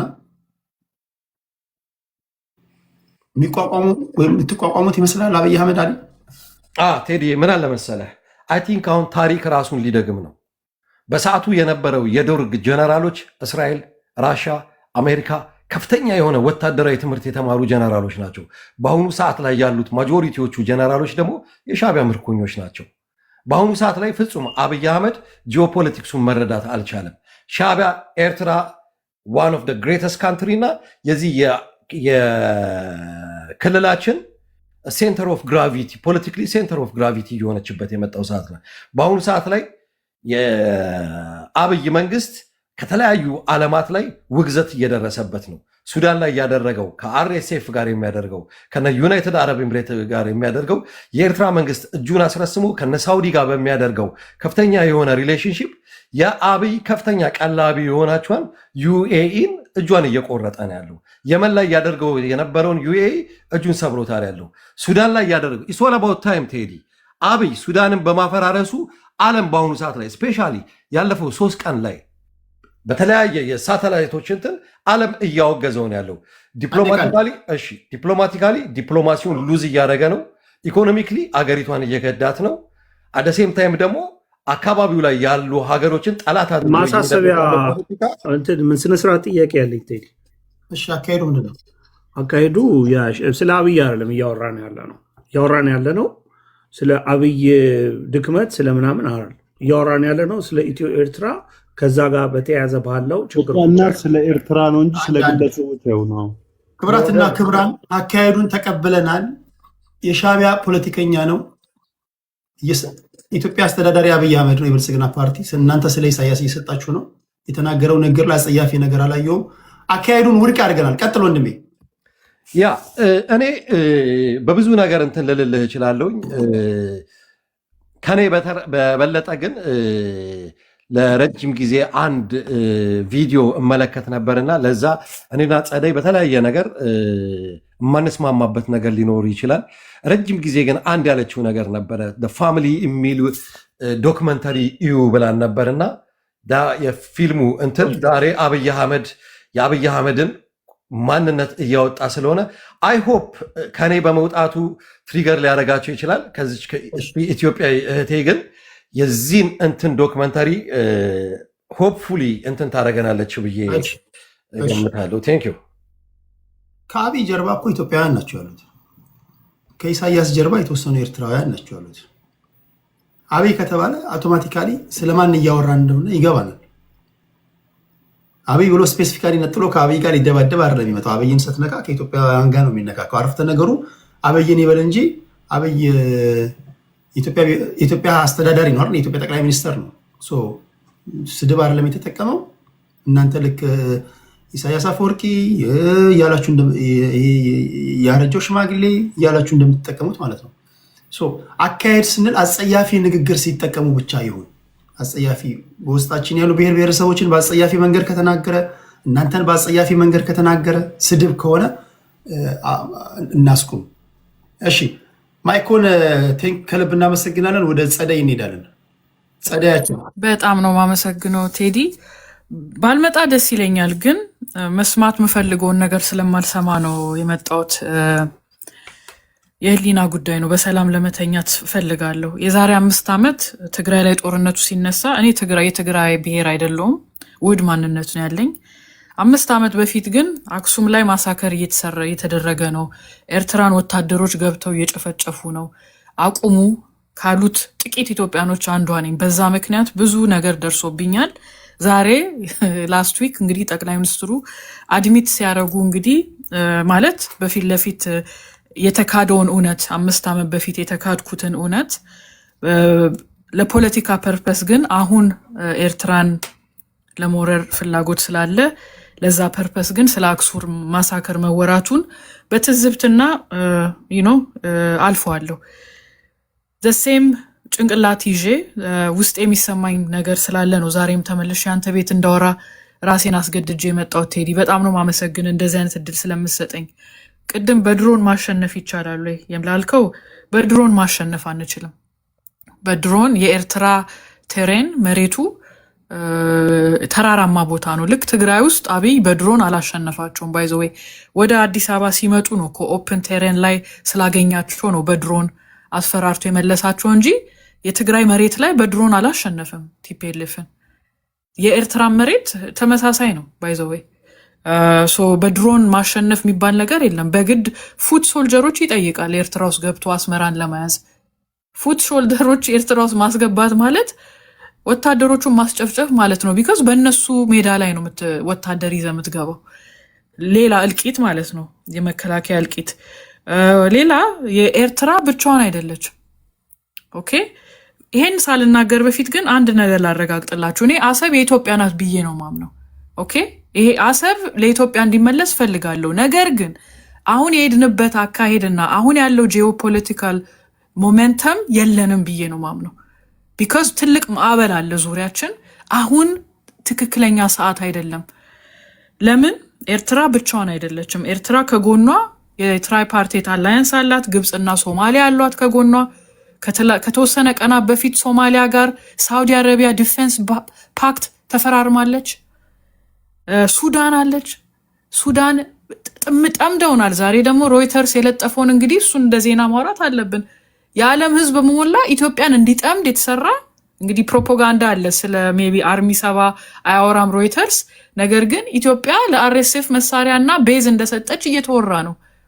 የበለጠ የሱዳን ደጋፊዎችንና ሱዳኖችን የሚያሳብድ ዜና ማለት ነው።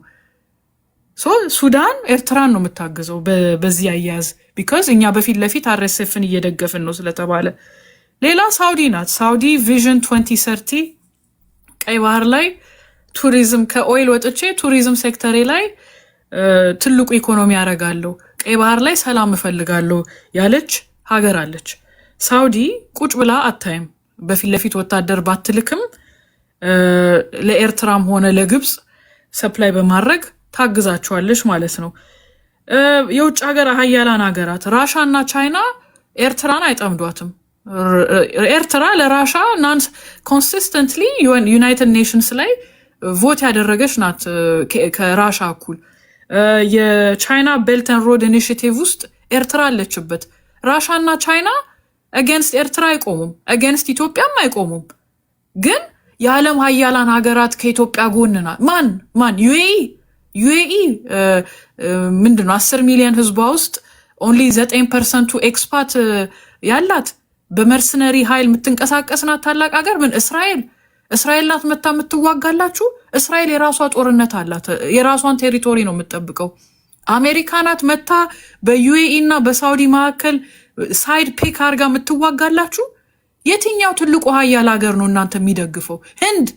ህንድ መታ ነው? ህንዶች ናቸው የሚላኩላችሁ ሊዋጉላችሁ ጦርነቱን? ምንድን ነው የምታወሩት? ማንን ነው የምታታልሉት? ህዝብ ነው እኮ የኛ ወገን ነው እኮ ሄዶ የሚያልቀው እዛ። እሺ፣ ሬፊውጂ ክራይሲሱ ቀይ ባህርን ያጥለቀልቀዋል። በሱዳን በኩል አያልፉም መቼም፣ ጦርነት ያለበት ቀጠና ነው። ያጥለቀልቀዋል። የሬድ ሲው ቀጠና ይረበሻል። እና ሌላ መጨረሻ በጣም የሚያስፈራኝ ይሄንን ስነግራችሁ እንግዲህ አስቡበት። ዙሪያችን ያሉት በሞላ ፕሮ ኤሪትሪያ ከሆኑ ነገ ጦርነት ሲጀምር ኤርስፔሳቸውን ቢዘጉብን ምንድን ነው የምንሆነው? ኢትዮጵያን ኤርላይንስ በኤርትራ ማለፍ አይፈቀድለትም፣ በሱዳን ማለፍ አይፈቀድለትም፣ በሶማሊያ ማለፍ አይፈቀድለትም፣ በሳውዲ ማለፍ አይፈቀድለትም።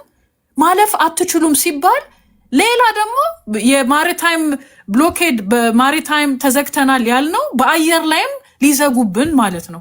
ይሄ በሞላ አላቸው ብዙ በእነሱ በኩል ያለው ሞሜንተሙ ለእነሱ የሚጠቅም ሞሜንተም ነው ዛሬ ያለው።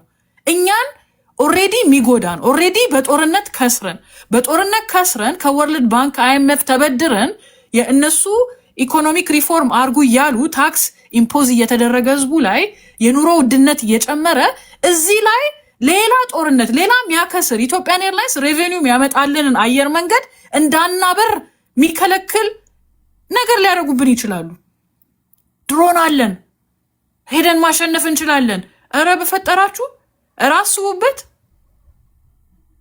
ይሄ እብደት ነው። የስ አሰብ ኢትዮጵያ አንድ ጥያቄ ጠይቀኝ።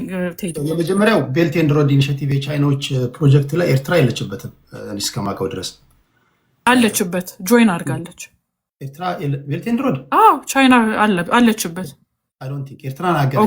ፋክት ቼክ አድርገኝ። እኔ ግን እንዳለች ነው የተረዳሁት። ይቅርታ እንትን ከኤርትራ ወገን ስለሆነች ልጅቷ ኤርትራ ለምንድን ነው እናንተ ሰው እንትን የምትሉት? ሀሳቧን ትስጥ እንጂ እነቴ የታወቀ ኢትዮጵያዊት እና ኤርትራዊት አድርጋችሁ ሀሳቤ ስለከበደ እኔ ሻቢያ ማለት ከፈለግ መሸነፍን ነው። ገና ሄደ ሳትገጥም ሰውን አስተያየት የሚሰጡ እንደዚህ አይነት አስተያየት ከኢትዮጵያኖች ብትሰማ ምን ይጎዳሃል?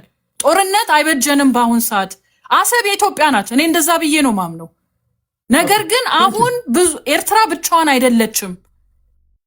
በጣም ከባባድ ኃይሎች ከኋላ አሉ፣ ኢንክሉዲንግ ሳውዲ አሬቢያ።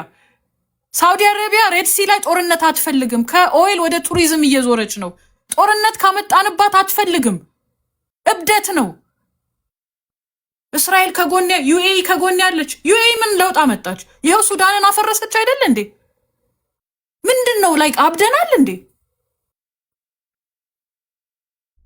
ሶሪ እሺ ፕሊስ ይሄ ሰዎች ሀሳባቸው ኤርትራውያን እየሰማ ነው አይደል? ሰዎች ሀሳባቸው ምንም ሆነ ምን ከእናንተ ስለተቃረኑ ብቻ ስም አትለጥፉባቸው።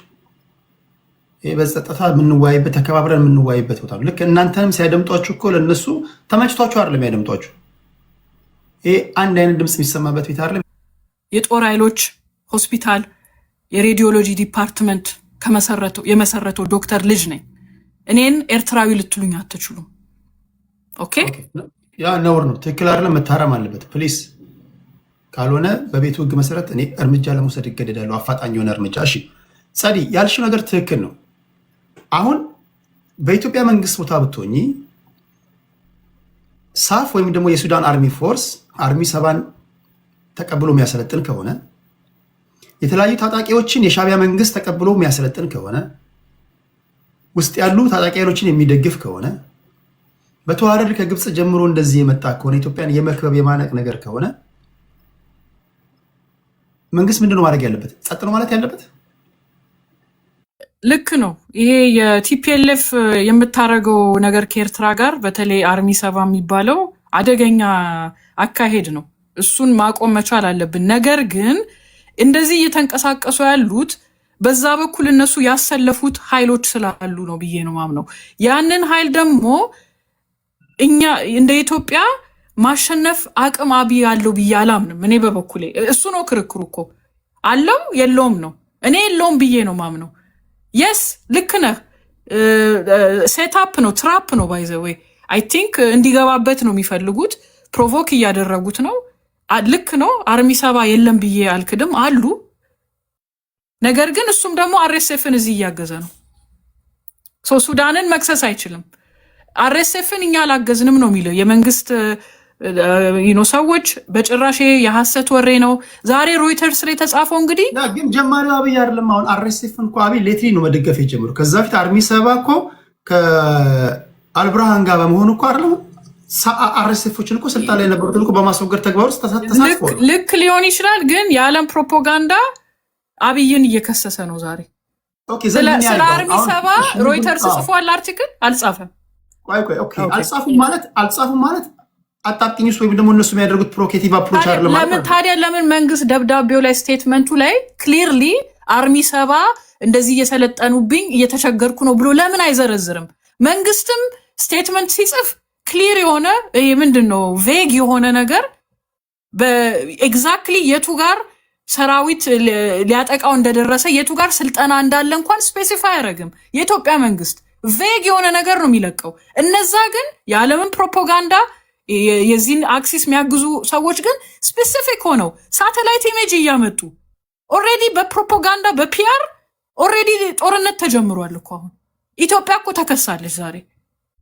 መንግስት ግን ይሄንን አይገልጽም። አሁን ስለ አርሚ 7 የቶቹ የውጭ ጋዜጦች ናቸው ያወሩት? አንድም የኢንተርናሽናል ኒውስ ፔፐር ስለሱ የጻፈ ላይ እሺ ጀስት የኮሚኒኬሽን ጋፕ ነው እንበልና ይሄ እውነታውን ይቀይሯል። ኢትዮጵያ ከኢትዮጵያ አጌንስት የሆኑ ኃይሎችን የሱዳን አርሚ ፎርስ አሁን ያለው ስልጣን ላይ ያለው የአልቡርሃን መንግስት እየደገፈ እንዳለ ታጣቂዎችን እያስታጠቀ መሆኑን ይክዷል እንዴ? እውነታውን ይክዷል? ይሄ በፒአር መጀመሪያ ስራውን ይስሯ፣ ያሳምኑ፣ በደንብ አድርገው ይክሰሱ። ልክ እነ ጌታቸው ረዳ እኮ ሄደዋል እኮ ተነጋግረዋል እኮ እነ ሬድዋን ሁሴን እኮ ሄደው አናግረዋቸዋል እኮ። እሱ አንተ የምታወራው ሜቢ 1 ዓመት በፊት ያለ ነገር ነው። ብዙ ነገር ተለውጧል። አሁን ሳውዲ ገብታለች ጨዋታው ላይ። ኦኬ ሳውዲ ከትላንት 2 ቀን በፊት ሄዳ ሶማሊያ ጋር ዲፌንስ ፓክት ተፈራርማለች። የሱዳንን ሚሊትሪ ከፓኪስታን ስንት ነው 1.something ቢሊዮን ዶላር እንትን ይሄ መሳሪያ እንትን አቅም ገዝታላታለች። ሳውዲ አሁን የኔ ኢኮኖሚን አፌክት ልታረጉ ነው፣ ጦርነት ውስጥ እንዳትገቢ ዩኤኢ ነው የምትከሰው። በፊት ለፊት ኢትዮጵያንም አትልም። የኢትዮጵያ መንግስት ጋይስ እኔ ላወርዳችሁ ነው ፕሊስ። ጓደኞቼን ብትሆኑ እኔ ሲሪየስ የሆነ እንትን ያለኝ አንሚት አድርጋችሁ አታውሩ ወይ አንዴ እንትን እንበል ፕሊስ። እንትን አናርገው። እሺ ቴዲ ያንተ ጥያቄ እኮ ተገቢ ነው፣ እኔ እረዳሃለሁ። የኢትዮጵያ መንግስት አሁን በእነሱ በኩል ጩኸት ስለበረከተ ማለት የኢትዮጵያ መንግስትን ጥፋተኛ ያስብላል እንዴ? የኢትዮጵያ መንግስት መቀመጥ አለበት? ኖ አርፎ ይቀመጥ አላልኩም። የኢትዮጵያ መንግስት ግን ገና መሳሪያ እንኳን ሳያነሳ ፒአሩ ላይ እንኳን በቂ ስራ እየሰራ አይደለም። አሁን የምትዘረዝርልኝ ነገር ለዓለም አቀፍ ህዝቡ አላሳወቀም እያልኩ ነው ቴዲ። በሚገባ መንገድ ይህን ማቃለ ጸደይ እኮ ይሄ ችግር ነው እንዴ? ይሄን ማንን ይዘህ ነው የምትገጥማቸው ነው እኮ ምልህ እነዛ በዶክመንተሪ ቢቢሲ በሚሰራው ዶክመንተሪ አልጀዚራ በሚሰራው ዜና ላይ ይሄ ለዓለም እኮ ማህበረሰብ እኮ ግልጽ የተደበቀ ነገር እኮ አለ። እነዚህ እንደውም አርሚ 7 እኮ የሚባሉት እኮ በመንግስት አጠራር ምኑ ነው ያልተደበቀው? ሶሪ እዚህ ጋር አልተግባባን መሰለኝ። ምኑ ነው ወይም ደግሞ የሱዳን አርሚ ፎርስ መሬት ሰጥቷቸው እያሰለጠናቸው ቦታ ሰጥቷቸው እያሰለጠናቸው እንዳለ እኮ ግልጽ እኮ ነው፣ የአደባባይ ሚስጥር እኮ ነው። አዎ ግን አሁን የኢትዮጵያ መንግስት ምንድነው ማድረግ ያለበት? እሺ ዝም ብለው መተው ታጣቂውም ሲደራጅ ግብፅም መታ ፕሮክሲ ነገር ስታደርገው ጸባጫሪ ተግባር ላይ ሲሰማሩ እንደ መንግስት ምንም አይነት ቢያንስ ካውንተር አታክ እንኳን ወይም ደግሞ ምንም ግብረ መልስ መስጠት የለበትም ነው የምትይው? ለምሳሌ አሁን ሳፍ ለአርሚ 7 ድጋፍ ያደርጋል። ሌትሊ የኢትዮጵያ መንግስት ደግሞ ለአምዳን ዳጋሎ አምቲቲ ለፈጥኖ ደራሽ ኃይሉ ደግሞ ድጋፍ ማድረግ ይጀምራል። የሻዕቢያ መንግስት ያሰለጥናል። የሻዕቢያ መንግስት ማሰልጠን የጀመረው አሁን አይደለም፣ ኦነግን ያስታጥቃል። ከዛ በፊት ኢህአዴጎች በነበሩ ሰዓት ለልዩ ልዩ ታጣቂዎች ድጋፍ ይሰጣል የኤርትራ መንግስት፣ የሚታወቅ ነው። በኢትዮጵያ በኩል እኔ እስከማስታውሰው ቅድም እየነገርኳቸው ነበር 1999 አካባቢ ኤርትራውያን ሐዋሳ ላይ ተሰብስበው ለመጀመሪያ ጊዜ በኢህአዴግ ታሪክ። ከዛ ውጭ ኢትዮጵያውያን ጸረ ሻዕቢያ የሆነ ታጣቂ ኃይል የደገፉበትን ታሪክ ነው ያላቅም በኢህአዴግ ጊዜ። አሁን ግን የኤርትራ መንግስት ብዙ አይነት ታጣቂዎችን እየደገፈ ባለበት ሰዓት እነዚህ ታጣቂ ኃይሎች ለምን እንደሚዘጋጁ ይታወቃል። ሳፎች ለምንድን ነው እነዚህ የሚያዘጋጇቸው ይታወቃል። ግብፅ ለምንድን ነው ከካይሮ አስመራ የምትመላለሰው ይታወቃል። ደን እንደ መንግስት ዝም ነው ማለት ያለበት? ኖ ዝም ማለት የለበትም። ቅድም ነገር ያለው ነገር ግን በተለይ የሳዑዲ አረቢያ እዚህ ውስጥ መግባት ለዛኛው ኃይል በጣም ትልቅ ኃይል ነው የሰጣቸው። አሜሪካ ከኢትዮጵያ ጎን አይደለም፣ ከኢትዮጵያ ጎን ነው የምትሆነው። ትልቋ ሀያላን ሀገር ይሄ ውሸት ነው። አሜሪካ የሳውዲ ጠላት አይደለችም። አሜሪካ ከሳውዲ ጋርም ከዩኤ ጋር ነው የምትሰራው። ዝም ብሎ ነው የሚያዩን ማለት ለነሱ ናይትሜር ነው። ባይዘው ለአሜሪካኖቹ ትልቅ ናይትሜር ነው። ቢካዝ they wouldn't know how to stop this ከጀመረ ከጀመረማ አንዴ ቴዲ ማቆም አንችልም ነው የምልህ። ማቆም አንችልም ጭራሽ ብዙ ዴቫስቴቲንግ የሆነ ፉድ ሶልጀር ከላክን ዴቫስቴቲንግ ነው የሚሆነው። በድሮን ያልቃል ብዬ አላምንም። ወታደሮች ከተላኩ የነሱ መሬት ላይ ነው የምትልከው። ዴቫስቴቲንግ ነው የሚሆነው። ኢትዮጵያን ኤርላይንስን አፌክት ሊያደርጉብን ይችላሉ። ይሄ ደግሞ በጣም ዴቫስቴቲንግ ነው። በተለይ ማሪታይምሊ ብሎኬድ ፖርት የለኝም የባህር በር የለኝም ስንል የአየሩንም ሊዘጉብን ይችላሉ። በጣም ምንድን ነው በእኛ ፌቨር አይደለም ያለው ነገርየው። ሜቢ ሳውዲን አምጥቶ ሳውዲ አንቺም ኢኮኖሚሽ አፌክትድ ይሆናል ይሄ ጦርነት ከጀመርኩኝ ኦር በግድ ተገድጄ ነው የምጀምረው፣ ስለዚህ እነዚህን ኃይሎች ምከሪ ብለው ሳውዲን ሞር ሚዲየት እንድታረግ ማድረግ መሞከር ሜቢ ኦፕሽን ይሆናል። በዚህ መንገድ ነው የምረዳው እኔ። አደጋው በጣም ገዝፎ ያላየነው አይነት ነገር እንደሚመጣ ለኔ ይታወቃል። ከዩኤኢ ጋር ምንም አይነት ወዳጅነት እንዳንመሰረት ነው የምትፈልገው? ከማን ጋር? ከዩኤኢ ጋር። ማን? እኔ ነው ሳውዲ ጋር ሄደሽ እንዴ? አዋ ዩኤኢ እኮ እንትና ኦኬ። ሌላ መጨረሻ ማለት የምፈልገው እናንተ ይሄንን ነገር ታቀርቡ ቴዲ፣ ግን እኔ እናንተ አሁን አንተ ዩኤኢ ፖዚቲቭ ለኢትዮጵያ ጥሩ ነገር ናት ብለህ ነው የምታምነው። እኔ ደግሞ ጥሩ ነገር ናት እያላስብም። አሁን መንግስት ለምሳሌ ሳውዲ ይሄን የምታቀርብልሽ ከሆነ ከዩኤኢ ጋር ያላችሁን ግንኙነት አቆሙ ቢኮዝ እኛ ባላንጣነን አትልህም። አቁሙ አይደለም የምትልህ ሳውዲ የምትልህ ይሄ ከኤርትራ ጋር ኦር ከሱዳን ጋር የምታረጉትን ሱዳንን አርኤስኤፍን የምታግዡን አቁሚ ትላታለች። ምንም ችግር የለውም። ነገር ግን ዩኤኢ ኢትዮጵያ ውስጥ ኢንቨስት የምታደረገውን አስቁሚ አትላትም። ስለዚህ ዩኤኢ ስትል ከኢትዮጵያ ሪሶርስ ተጠቃሚ መሆን ትችላለች። የዩኤኢ ኢንትረስት ግን ቢዮንድ ኢትዮጵያ ሱዳንንም ኮንትሮል ማድረግ ትፈልጋለች። ፊት ለፊት ኤርትራንም ኮስት ላይኑን ትፈልጋለች ብዬ ነው እንዴ መሰለኝ። ጸዲ አንድ ነገር መረዳት ያለብን ይኸውልሽ፣ የኢትዮጵያ መንግስት ከዩኤኢ ጋር ፍቅር ባይሆን ዴፊኒትሊ ዩኤኢ ከቲፒኤልኤፎች ጋር ከሌሎች ታጣቂዎች ጋር ይሰራሉ። ይሰራሉ። ጥቅማቸው ቀጠናውን ኮንትሮል ማድረግ ፍላጎት አላቸው። ከሁለት አንዱ ጋር ወዳጅ መሆን አለብሽ። እንግዲህ ከበጣም መጥፎ የተሻለው መጥፎ መምረጥ ማለት ነው። ወዳጅ እኮ መሆን ትችላለህ፣ ግን ሊሚት ይኖርሃል። ቱዋት ኤክስቴንት ነው ወዳጅ የምትሆነው? አርኤስኤፍን እስከማገዝ ድረስ ነው ወዳጅ የምትሆነው? ይሄ ነው ጥያቄው የኔ። እኔ እንግዲህ ይሄ ነው ጥያቄ። ተሳስቼ ከሆነ አርሙኝ፣ ይቅርታ። ያንቺ ምንም የተሳሳተ ነገር የለውም። በጨዋነት በእውቀት ነው ሀሳብሽን የምትሰጪው። አክብረን ነው የምናደምጥሽ። ኢትዮጵያዊ ነሽ። በሀገርሽ ጉዳይ ላይ ይመለከተሻል። ልቦናሽ ያሳየሽን ካነበብሽው ከሰማሽው ነው የምትናገሪው። በማንኛውም ቤትሽ ነው። ኮራ ብለሽ ነው መናገር ያለብሽ። ማንም ኢንተራፕት ሊያደርግሽ አይገባም። የምትናገሪው ንግግር ፖለቲካ ነው፣ እውቀት ነው። ትክክል ካልሆነ በሀሳብ ደግሞ ዲባንክ ያደርጋሉ የገዢው ፓርቲ ደጋፊዎች። እንደዛ ነው መሆን ያለበት። ጸዲ አንድ ደቂቃ ልስጥሽና ራፓፕ አድርጊና ወደ ስጣቸው። ባይዘው ፖለቲካል ሳይንስ ነው ዲግሪ ለሌሎቹ እዚህ ለሚሳደቡት ማለት ነው። ዝም ብዬ አይደለም ማወራው፣ በትምህርትም ዲግሪ ይዣለሁ ለማለት ነው። ፈልጌ አይደለም። እኔ አሳስቦኝ ነው። ቢካዝ 5 ዓመት በፊትም አሳስቦኝ አድቮኬሲ ማድረግ ጀመርኩኝ። ይኸው አሁን ዛሬ መንግስት አድሚት የሚያደርጋቸው ነገሮች ማለት ነው። አሁንም ይሄ ነገር ደግሞ ከዛ የባሰ ነው። ይሄ ጂኦፖለቲክሱ ነው የሚያስፈራኝ። እኔ አሰላለፋቸው ነው የሚያስፈራኝ። የያዙት አቋም በቃ በጣም በተለይ ደግሞ የሶማሊላንዱን በዚህ በኩል ሶማሌዎቹን ያስቆጣ ጉዳይ አለ። እስራኤል ሬኮግናይዝ ስታደርግ ሶማሊላንድን በዚህ በኩል እሳት አለ፣ በዛ በኩል እሳት አለ። እኛ ደግሞ አሁን ሌላ እሳት ልንከፍት ነው። የሳውዲ ብር ደግሞ በዛ አለ፣ ዩኤኢም እዚህ አለ እና እዚህ ውስጥ እንዴት ነው ደስ እያለን ልክ እግር ኳስ ጨዋታ እንደምናይ ነገር አለቃችሁ መጣንላችሁ እያለ የምንገባው? ኖ ኖ ኖ ኖ። በጣም አደጋው የግዴታ ጦርነት ነው እንጂ ተገደን ነው እንጂ ማለት ያለብን አለቃችሁም ቆይ ልክ እናስገባቸዋለን የሚል አይነት ንግግር ስሰማ ነው ስቴጅ ላይ መጣሁት። ጨርሻለሁ። ቴዲ ቴንክ ዩ። ከጸዲ ጋር ተስማምተናል። ይሄ ለሁለቱም ወገን መስራት አለበት። የኔ ትንታኔ ኢትዮጵያን እየከበብክ ቀለበት ውስጥ እያስገባ የሚመጣ ኃይል ካለ በባሌም በቦሌም ብሎ 4 ኪሎን ብቻ የሚመኝ ኃይል አለ። ከላይ ከካይሮ የሚታዘዝ ትእዛዝ አለ።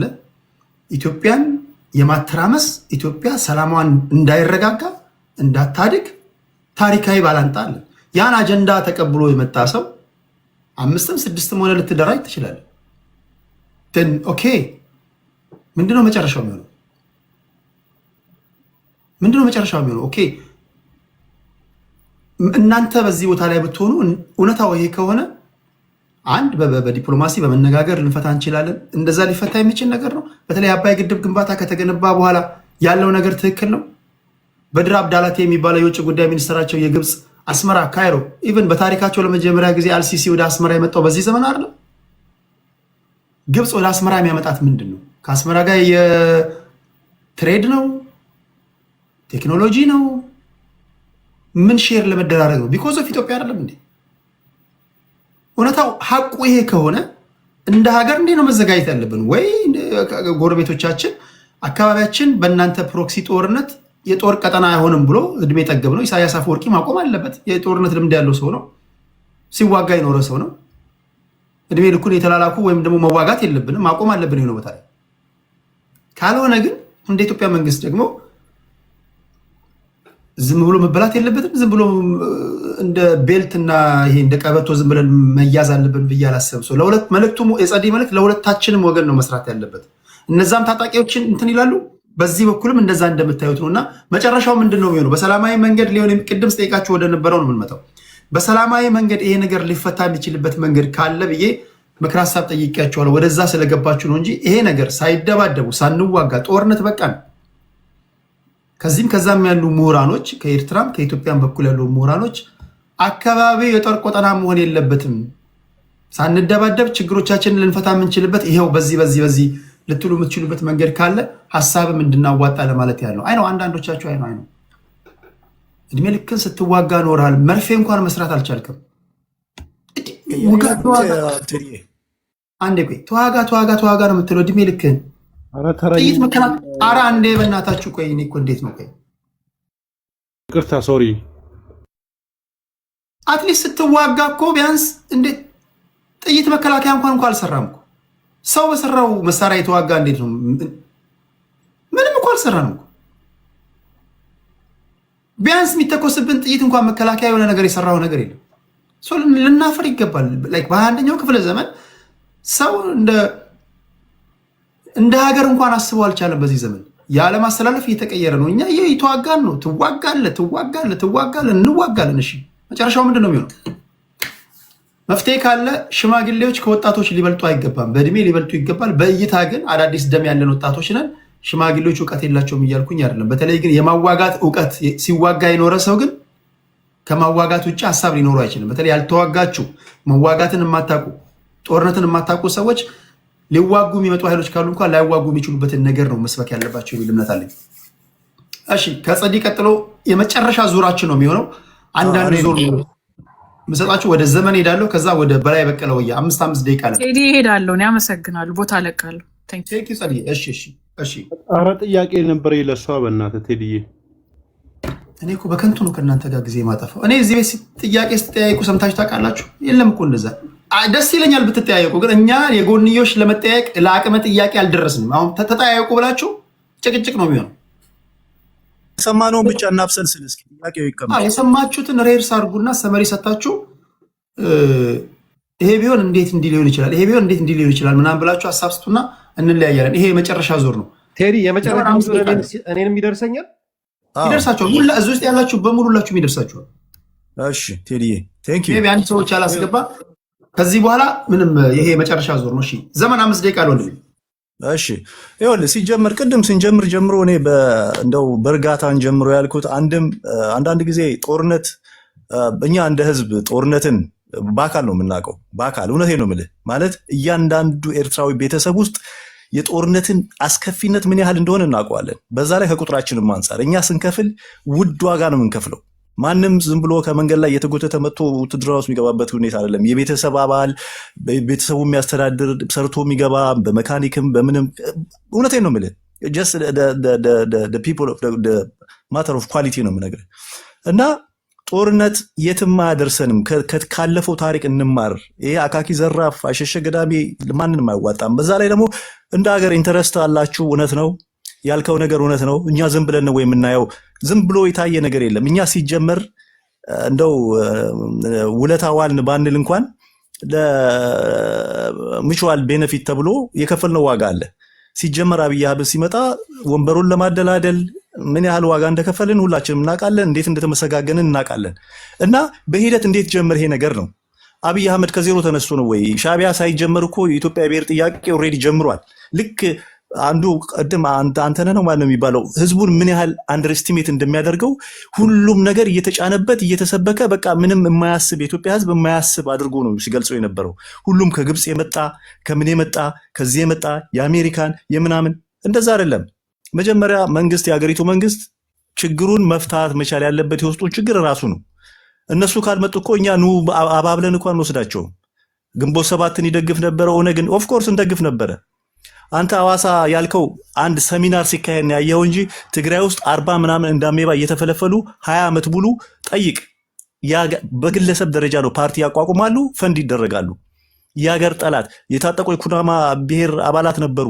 ማአት በየቀኑ ፈንጂ ኤርትራ ውስጥ ስንት ነገር ነው ሲደረግ የነበረው በዛ 20 ዓመት ውስጥ። አንተ ላታውቅ ትችላለህ። የታየውን አዋሳ የተካሄደውን ሰሚናር ነው የምታየው። እሱ ፋይናል ሰሚናር ከውጭ ያሉትንም ተቃዋሚዎች በአጠቃላይ ጠርቶ ነው ሰሚናር ነው ያካሄደው እንጂ ኢትዮጵያ ውስጥ 20 ዓመት ሙሉ በየሆቴሉ ሲንፈላሰሱ በግለሰብ ደረጃ ነው ማለት ሲንፈላሰሱ። ተቃዋሚ ፓርቲ አለኝ ካልክ ወራዊ ደሞዝ አለ፣ ጽህፈት ቤት አለ፣ ምን አለ፣ ድጋፍ አለ፣ ዲፕሎማሲ አለ። ፕሮፓጋንዳው በዛኑ ኤርትራን ማጣጣል፣ ማንቋሸሽ፣ ሰራዊቱን ወጣቱን ድሬን ማድረግ ሀገሪቱ ውስጥ የሁሉ ስራ ሲሰራ ነበረ። እኛ ግን አንድ ቀንም እንዲያደረጉን ብለን ስለምናቅ ጨዋታ ነው በቃ ዳማውን መጫወት ካለብን መጫወት አለብን።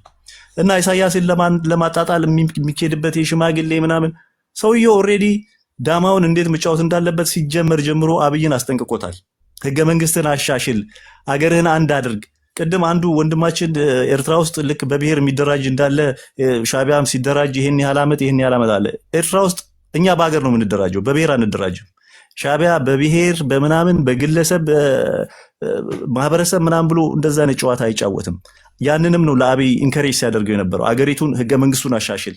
ህገ መንግስቱ በወረቀት ተጽፏል፣ መቀየር አልፈለገም። አገሪቱን አሁንም በብሔር ነው የሚያጠዛጥዟት። አሁንም የብሔር ጥያቄ ነው ያለው። ኢሳያስ ምን አገባው? ህገ መንግስቱን ቀየረ አልቀየረም?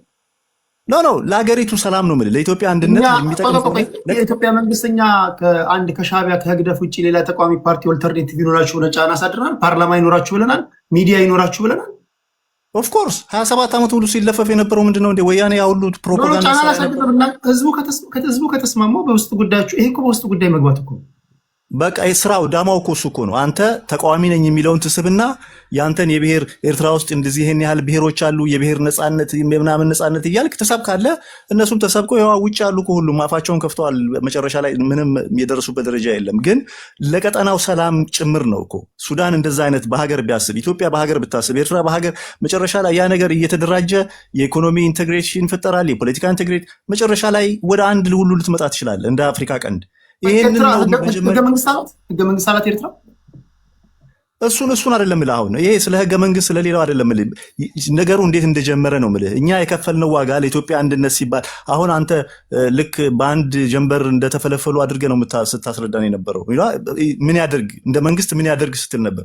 የውስጡን ችግር መጀመሪያ መፍታት አለበት። ሁሉም ጥያቄ ያለበትን ጥያቄውን ይመልስለት። ከዛ በኋላ ቀጠናው ሰላም ይሆናል። የውስጡን ችግር ላለመፍታት እኮ ነው አሁን ወደ ቀጠና መጥቶ ኤርትራ ባህር አፈልጋለሁኝ ሶማሊላንድ ይሄዳል። የባህር ጥያቄን ልክ ከቨር ለማድረግ ማለት ነው። ግን አሁን እንደዛ አይሰራም። ጦርነት ደግሞ አያስፈልገንም። እርግጠኛ ነኝ አብይ አህመድ ጦርነት አይከፍትም። ቅድም ያልከው ነገር በደርግ ጊዜ ነበረ፣ አሁን ያለው የተለየ ነው። እኛም በዚያን ጊዜ እኮ የጎሬላ ጦርነት ነበረ። ቴክኖሎጂ ከሆነ ለሁላችንም እኩል ነው። አሰብ ቦታ ለመያዝ ደግሞ የግድ ወታደር መላክ ግድ ነው። ቦታ ስትቆጣጠር በድሮን አትቆጣጠረውም፣ ሰው ነው የምትልከው። ሰው ከላክ ደግሞ የሰው እልቂት ነው። ባጫ ደበሌ ያለውን መከታተል ትችላለህ። የትላንት ጦርነት ነው። የትላንት 1998 ተጨፈጨፍን ያለው አሰብ ሄዶ ሰራዊቱ ስለገባ ከክፍለ ሰራዊት በክፍለ ሰራዊት እየተተካ እና ጦርነት ለማንም አይበጅም፣ አያዋጣም። እናንተም እንደነ ዋጋሪ አይነት ባይሸሉበት ባይፎክሩበት ጥሩ ነው። ልክ የሆነ የተለየ ተአምር እንደሚፈጠር አድርጋችሁ አታስቡት። አንተ ድሮን ስትል ኤፍ35 ቁጭ ብሎ ሊጠብቅ ይችላል። ዘመናዊ ከሆነ ዘመናዊነቱ ለማንም አይርቅም። ዘመኑ የቴክኖሎጂ ነው። ቴክኖሎጂውን እኛ መታጠቅ እንችላለን። ችግር አይደለም እሱ። እና ጦርነት አንስበክ ለማለት ነው ቴዲ። የኔ ነጥብ ጦርነት አንስበክ። አሁን ከባሌ ባልሽ ይበልጣል ሽሮ አበድርኝ አይነት ነገር ነው እኛ ኤርትራውያንን እየጠየቃችሁ ነው ያላችሁት። በጣም የሚያሳዝነው ነገር እሱ ነው። ከባልሽ ባሌ ይበልጣል ሽሮ አበድርኝ፣ ይሄ ነው ተረቱ። እና አንተ በዛ የምትተማመን ከሆነ የሁሉ ጋጋታ፣ የሁሉ ፕሮፓጋንዳ፣ የሁሉ ፕሮክሲ እኮ አያስፈልግም። ቀጥታ መተህ ጥያቄን ወታደርን አዘጋጅተህ ጦርነት ሚስጥር ነው እኮ የውጊያ የመጀመሪያ የምታሸንፈት አንዱ ሻዕቢያ ዘላለሙን ሲዋጋ ዋናው የድሉ ውጤት ሚስጥር መጠበቅ ነው። ያለህን መሳሪያ እያንጋጋህ እያሳየህ አካኪ ዘራፍ ብትል የሚሰማ ሰው የለም። እና አካባቢ ይህን እንደሚመስለው ጂኦፖለቲክሱ ተቀይሯል። ቴዲ በተቻለ መጠን ሰዎችህን እንደናንተን አይነቱን የመከላከያ ሚኒስቴር ነው ምናምን ያልከው ምከራቸው። እውነቴን ነው የምልህ፣ ስለ ጦርነት ፕሮፓጋንዳ አያስፈልግም። ነዋጋሪም ትንሽ ረጋ ብላችሁ ብታስቡበት ይሻላል። ቴንክ ዩ ቴዲ። ከልብ አመሰግናለሁ። ዘመን ከኤርትራ ወደ በላይ በቀለ ወያኔ እንሄዳለን። እሺ አመሰግናለሁ። ከዘመን ከሆኑ ንግግሩ ልጀምር። ከባሌ ባልሽ ይበልጣል ሽሮ አበድሪኝ። ተረቱን እንኳን የተበደርከው ከኛ ነው፣ ስለዚህ እኛ እንበልጣለን ማለት ነው። ሁለተኛ የምናገረው ለዘመን ነው። እሺ ለዘመን ወሬ ነው። እዚህ ሀገር በጣም ወዶ ግጥም አለ። እርሙን ተደፋፍሮ አንድ ቀን ቢዋጋ አላስቀምጥ አለን 40 ዓመት በሙሉ ያንኑ እያወጋ። አሁን ደርግን አሸነፈ ምናምን የለም፣ ያሸነፍከው ደርግም የለም። የምታውቀው ነው አሜሪካ እጅ ያለበት ምን ያለበት እንዴ ስንት ነገር የምታውቀውን ጉድ ያለበትን ነገር። በነገራችን ላይ ታሪክ ላይ ቴዲዬ የሶቪየት ህብረት መፍረስ ነው የደርግ መውደቅ። እኔ ደርግን በጣም የምጠላው መንግስት ኢትዮጵያ ውስጥ አንደኛ ደርግ ነው። ለምን 73000 ምሁራን ውጪ የተማሩ እንደውም ያወቁ የሚያነቡ ሰዎችን የጨፈጨፈ፣ ከዛ ውጪ ደግሞ 300 ካልተሳሳትኩ ቁጥሩን ምናምን ሺህ የዩኒቨርሲቲ ተማሪዎችን የጨፈጨፈ እኔ በጣም የምጠላው መንግስት ነው። አለቀ። ግን እናንተ አይደለም የሚያሸንፋችሁት ህዝብ ስለጠላው አንደኛ። ሁለተኛ የመጀመሪያው ደግሞ የሶቪየት ህብረት መፍረስ ነው። ይሄ ኮሙኒዝም፣ ሶሻሊዝም፣ ካፒታሊዝም ምናምን የሚባል ነገር መጥቶ አሁን ያለው ፖለቲካ ስላሸነፈ ነው። አለቀ እንጂ እኔ ከዛ በፊት ከተሳሳትኩ ስህተቴን በኋላ ትነግረኛለህ። ሌላው ጸደይን የምጠይቃት የእውነቴን ነው። እሺ የምልህ አሁን እናንተ ብዙዎቻችሁ እኔን የምታውቁኝ እዚህ ስገጥም እዚህ ስዳረቅ ወይ ስሰዳደብ ነው የምታውቁኝ። ጸደይ መታ ፖለቲካል ሳይንስ ዲግሪ ምሩቅ ነኝ ብላለች። የት ዩኒቨርሲቲ ነው የተመረቅሽው? ምክንያቱም እኔ ማስተርሴን ለምሳሌ ማሳየት ይችላል በፖለቲካል ሳይንስ። ፖለቲካል ሳይንስ ለምንድን ነው ፖለቲካ የምታወራው ሰዎች ይሉኛል። እኔ ማስተርሴን እዚህ አምጥቼ ያሳያለሁ። ይሄው እህቴን ይንሳኝ፣ እሷ እዚህ መታ እንድታሳይ ይሄንን እጠይቃለሁ። ለምን ወሬ መሆን የለበትም። የሆነ ሰው ሲያወራ ፖለቲካል ሳይንስ ምሩቅ ነኝ ካለ በዲግሪ መጥቶ ያወራ። ሌላው እሷ ያወራችው ወሬ እኔ እንደ ሐሳብ የምቃወመው የትውልድን ስነልቦና መስለብ፣ አዛኝ ቅቤ አንጓች አይነት ወሬ። ለምን የማይቻለውን የቻልን ህዝብ ልጆች ነን። ወደድንም ጠላንም ዛሬ ተጠላላንም ተዋደድንም ተፋቀርንም እርስ በእርስ ምንም ዚያድ ባሬ ቴዲ ቅድም አውርተዋል። ዚያድ ባሬ እዚህ የመጣው እስከ ድሬዳዋ ድረስ በምን ምክንያት ነው? ውስጥ ችግር ስለነበረብን ነው። እኛ አንድ ሆነን የደፈረን ሀገር አይደለም። እንኳን አይደለም ጥቃቅንና አነስተኛ የጦጣ ግንባር የሚያክል አሁን እኔ ሰፈሬን የሚያክል ሀገር ነኝ የሚል አካል ቀርቶ ማንም የሚደፍረን ሀገሮች አይደሉም። የሀገር አፍሪካ ሀገሮችን በባህርነት ያንበረከኩ ማንም አይችለውም የተባለን ነገር የቻልን ተባብረን አንድ ሆነን አድዋ ላይ ታሪክ የሰራን ዚያድ ባሬ ላይ እኔ የትግራይ ህዝብን አሁንም ሳወራኔ ነገር ይቀርብኛል። የትግራይ ህዝብን አሁንም እየተናገርኩ አይደለም። የኤርትራ ህዝብን እንደ ህዝብ አልጠላም እየተናገርኩ አይደለም። ነገር ግን ህወሓትና ሻዕቢያ ሆነው ዚያድ ባሬ ላይ እኮ ኢትዮጵያውያን ደማቸውን አጥንታቸውን እኮ ሲከሰክሱ ኋላ ሆኖ የራሳቸውን ህዝብ ሲገሉና ሲያስገድሉ የነበሩ ናቸው። የትግራይ ህዝብን የገደለው የራሱን ሀገር ሲወጋ የነበረው አልነበረም። እናንተ ፍላጎታችሁ የራሳችሁ ፍላጎት ነበረ። በዛ ላይ ደግሞ ስለ ህገ መንግስት ስለ መንግስት ማውራት አትችሉም። ለመሰላችሁ እኔ ጌመር አይደለሁም፣ ጌም እጫወታለሁ። የእናንተ ጊፍት አያስፈልገኝም። ሀገሬን ከምንም በላይ እወዳለሁ። ኢትዮጵያን እወዳታለሁ። የኔ ሀገር ከማንም ሀገር ትበልጣለች። የማንንም አልፈልግም፣ የራሴን ግን ማጣት አልፈልግም። ሁሉም ኢትዮጵያዊ ደግሞ ማሰብ ያለበት ብዬ ማሰበው እንደዛ ነው። ሌላው ማንንም ደግሞ አልጠላም። እኔ የኤርትራን ህዝብ አልጠላም። የትግሬን ህዝብ፣ የኦሮሞን፣ የአማራን የምጠላው ህዝብ የለኝም እንደ ግለሰብ። ማንም ግን መጥቶ የሚንቀን እኛ አንድ መሆን ስላልቻልን ነው ብዬ ነው የማስበው። ለምን አንድ ስንሆን ዓለም ያውቀዋል አቅማችንን ዓለም። ስለዚህ በቻላችሁት መጠን ራሳችሁን አስከብሩ፣ አንድ ሆናችሁ ኢትዮጵያውያናችሁ። የእውነቴ ጨርሻለሁ። ሰዓትም ጨርሻለሁ መሰለኝ። ቴንኪው በላያ ቴንኪው ለኢትዮጵያውያን ያስተላለፍከው መልእክት በጣም ጠቃሚ ነው። ወደ ሶራ እንሄዳለን። ሶራ አለ አለው ይሰማል። ብታዝን በሀገርህ ነው፣ ቢከፋ ሀገርህ ናት፣ ብታገኝ ሀገርህ ናት። ሀገርን ካስጠላ የምታራምደው ፖለቲካ በቃ እዛ ሀገር እንዳገባ ወደምትሄድበት ሂድ። ሰው የምታራምደው ፖለቲካ ሀገርን እንድጠላ ካደረገ ታዲያ ወዴት ነው የምትመጣው? አይ ቲንክ ፖለቲከኛ እኮ የምትሆነው ሀገርህን ለመደገፍ ነው፣ ሀገርህን ለማድረግ ነው። አሁን ያሉ ሰዎች አልቻሉም። በተሻለች ሁኔታ መወዳትን ሀገሬን ከፍ ላድርጋት፣ ልጠብቃት፣ ክብሯን ልመልስ ብለህ ነው። መጀመሪያ ይሄ ቤዚክ እኮ ነው፣ ዋን ፖለቲክስ አይደል? ግን የምታራምደው ፖለቲካ ሀገርን እየጠላ የምተነተን ከሆነ ኢትዮጵያ አይደለ። ለዚህ ማሳያዎቹ ማይኮን አታያቸውም እንዴ? ምን ወርቅ ስለተነጠፈላቸው ነው እንደ ሀገራቸው የሚወዱት? ከአንተ በላይ እኮ መከራ ውስጥ ነው ያሉት። ይሄው ያላቀጥክባቸው ምናምን ነው። በዚህ ሁሉ ማለት ግን በሀገሬ ጉዳይ ከመጣ አንበረካሉ ይላል።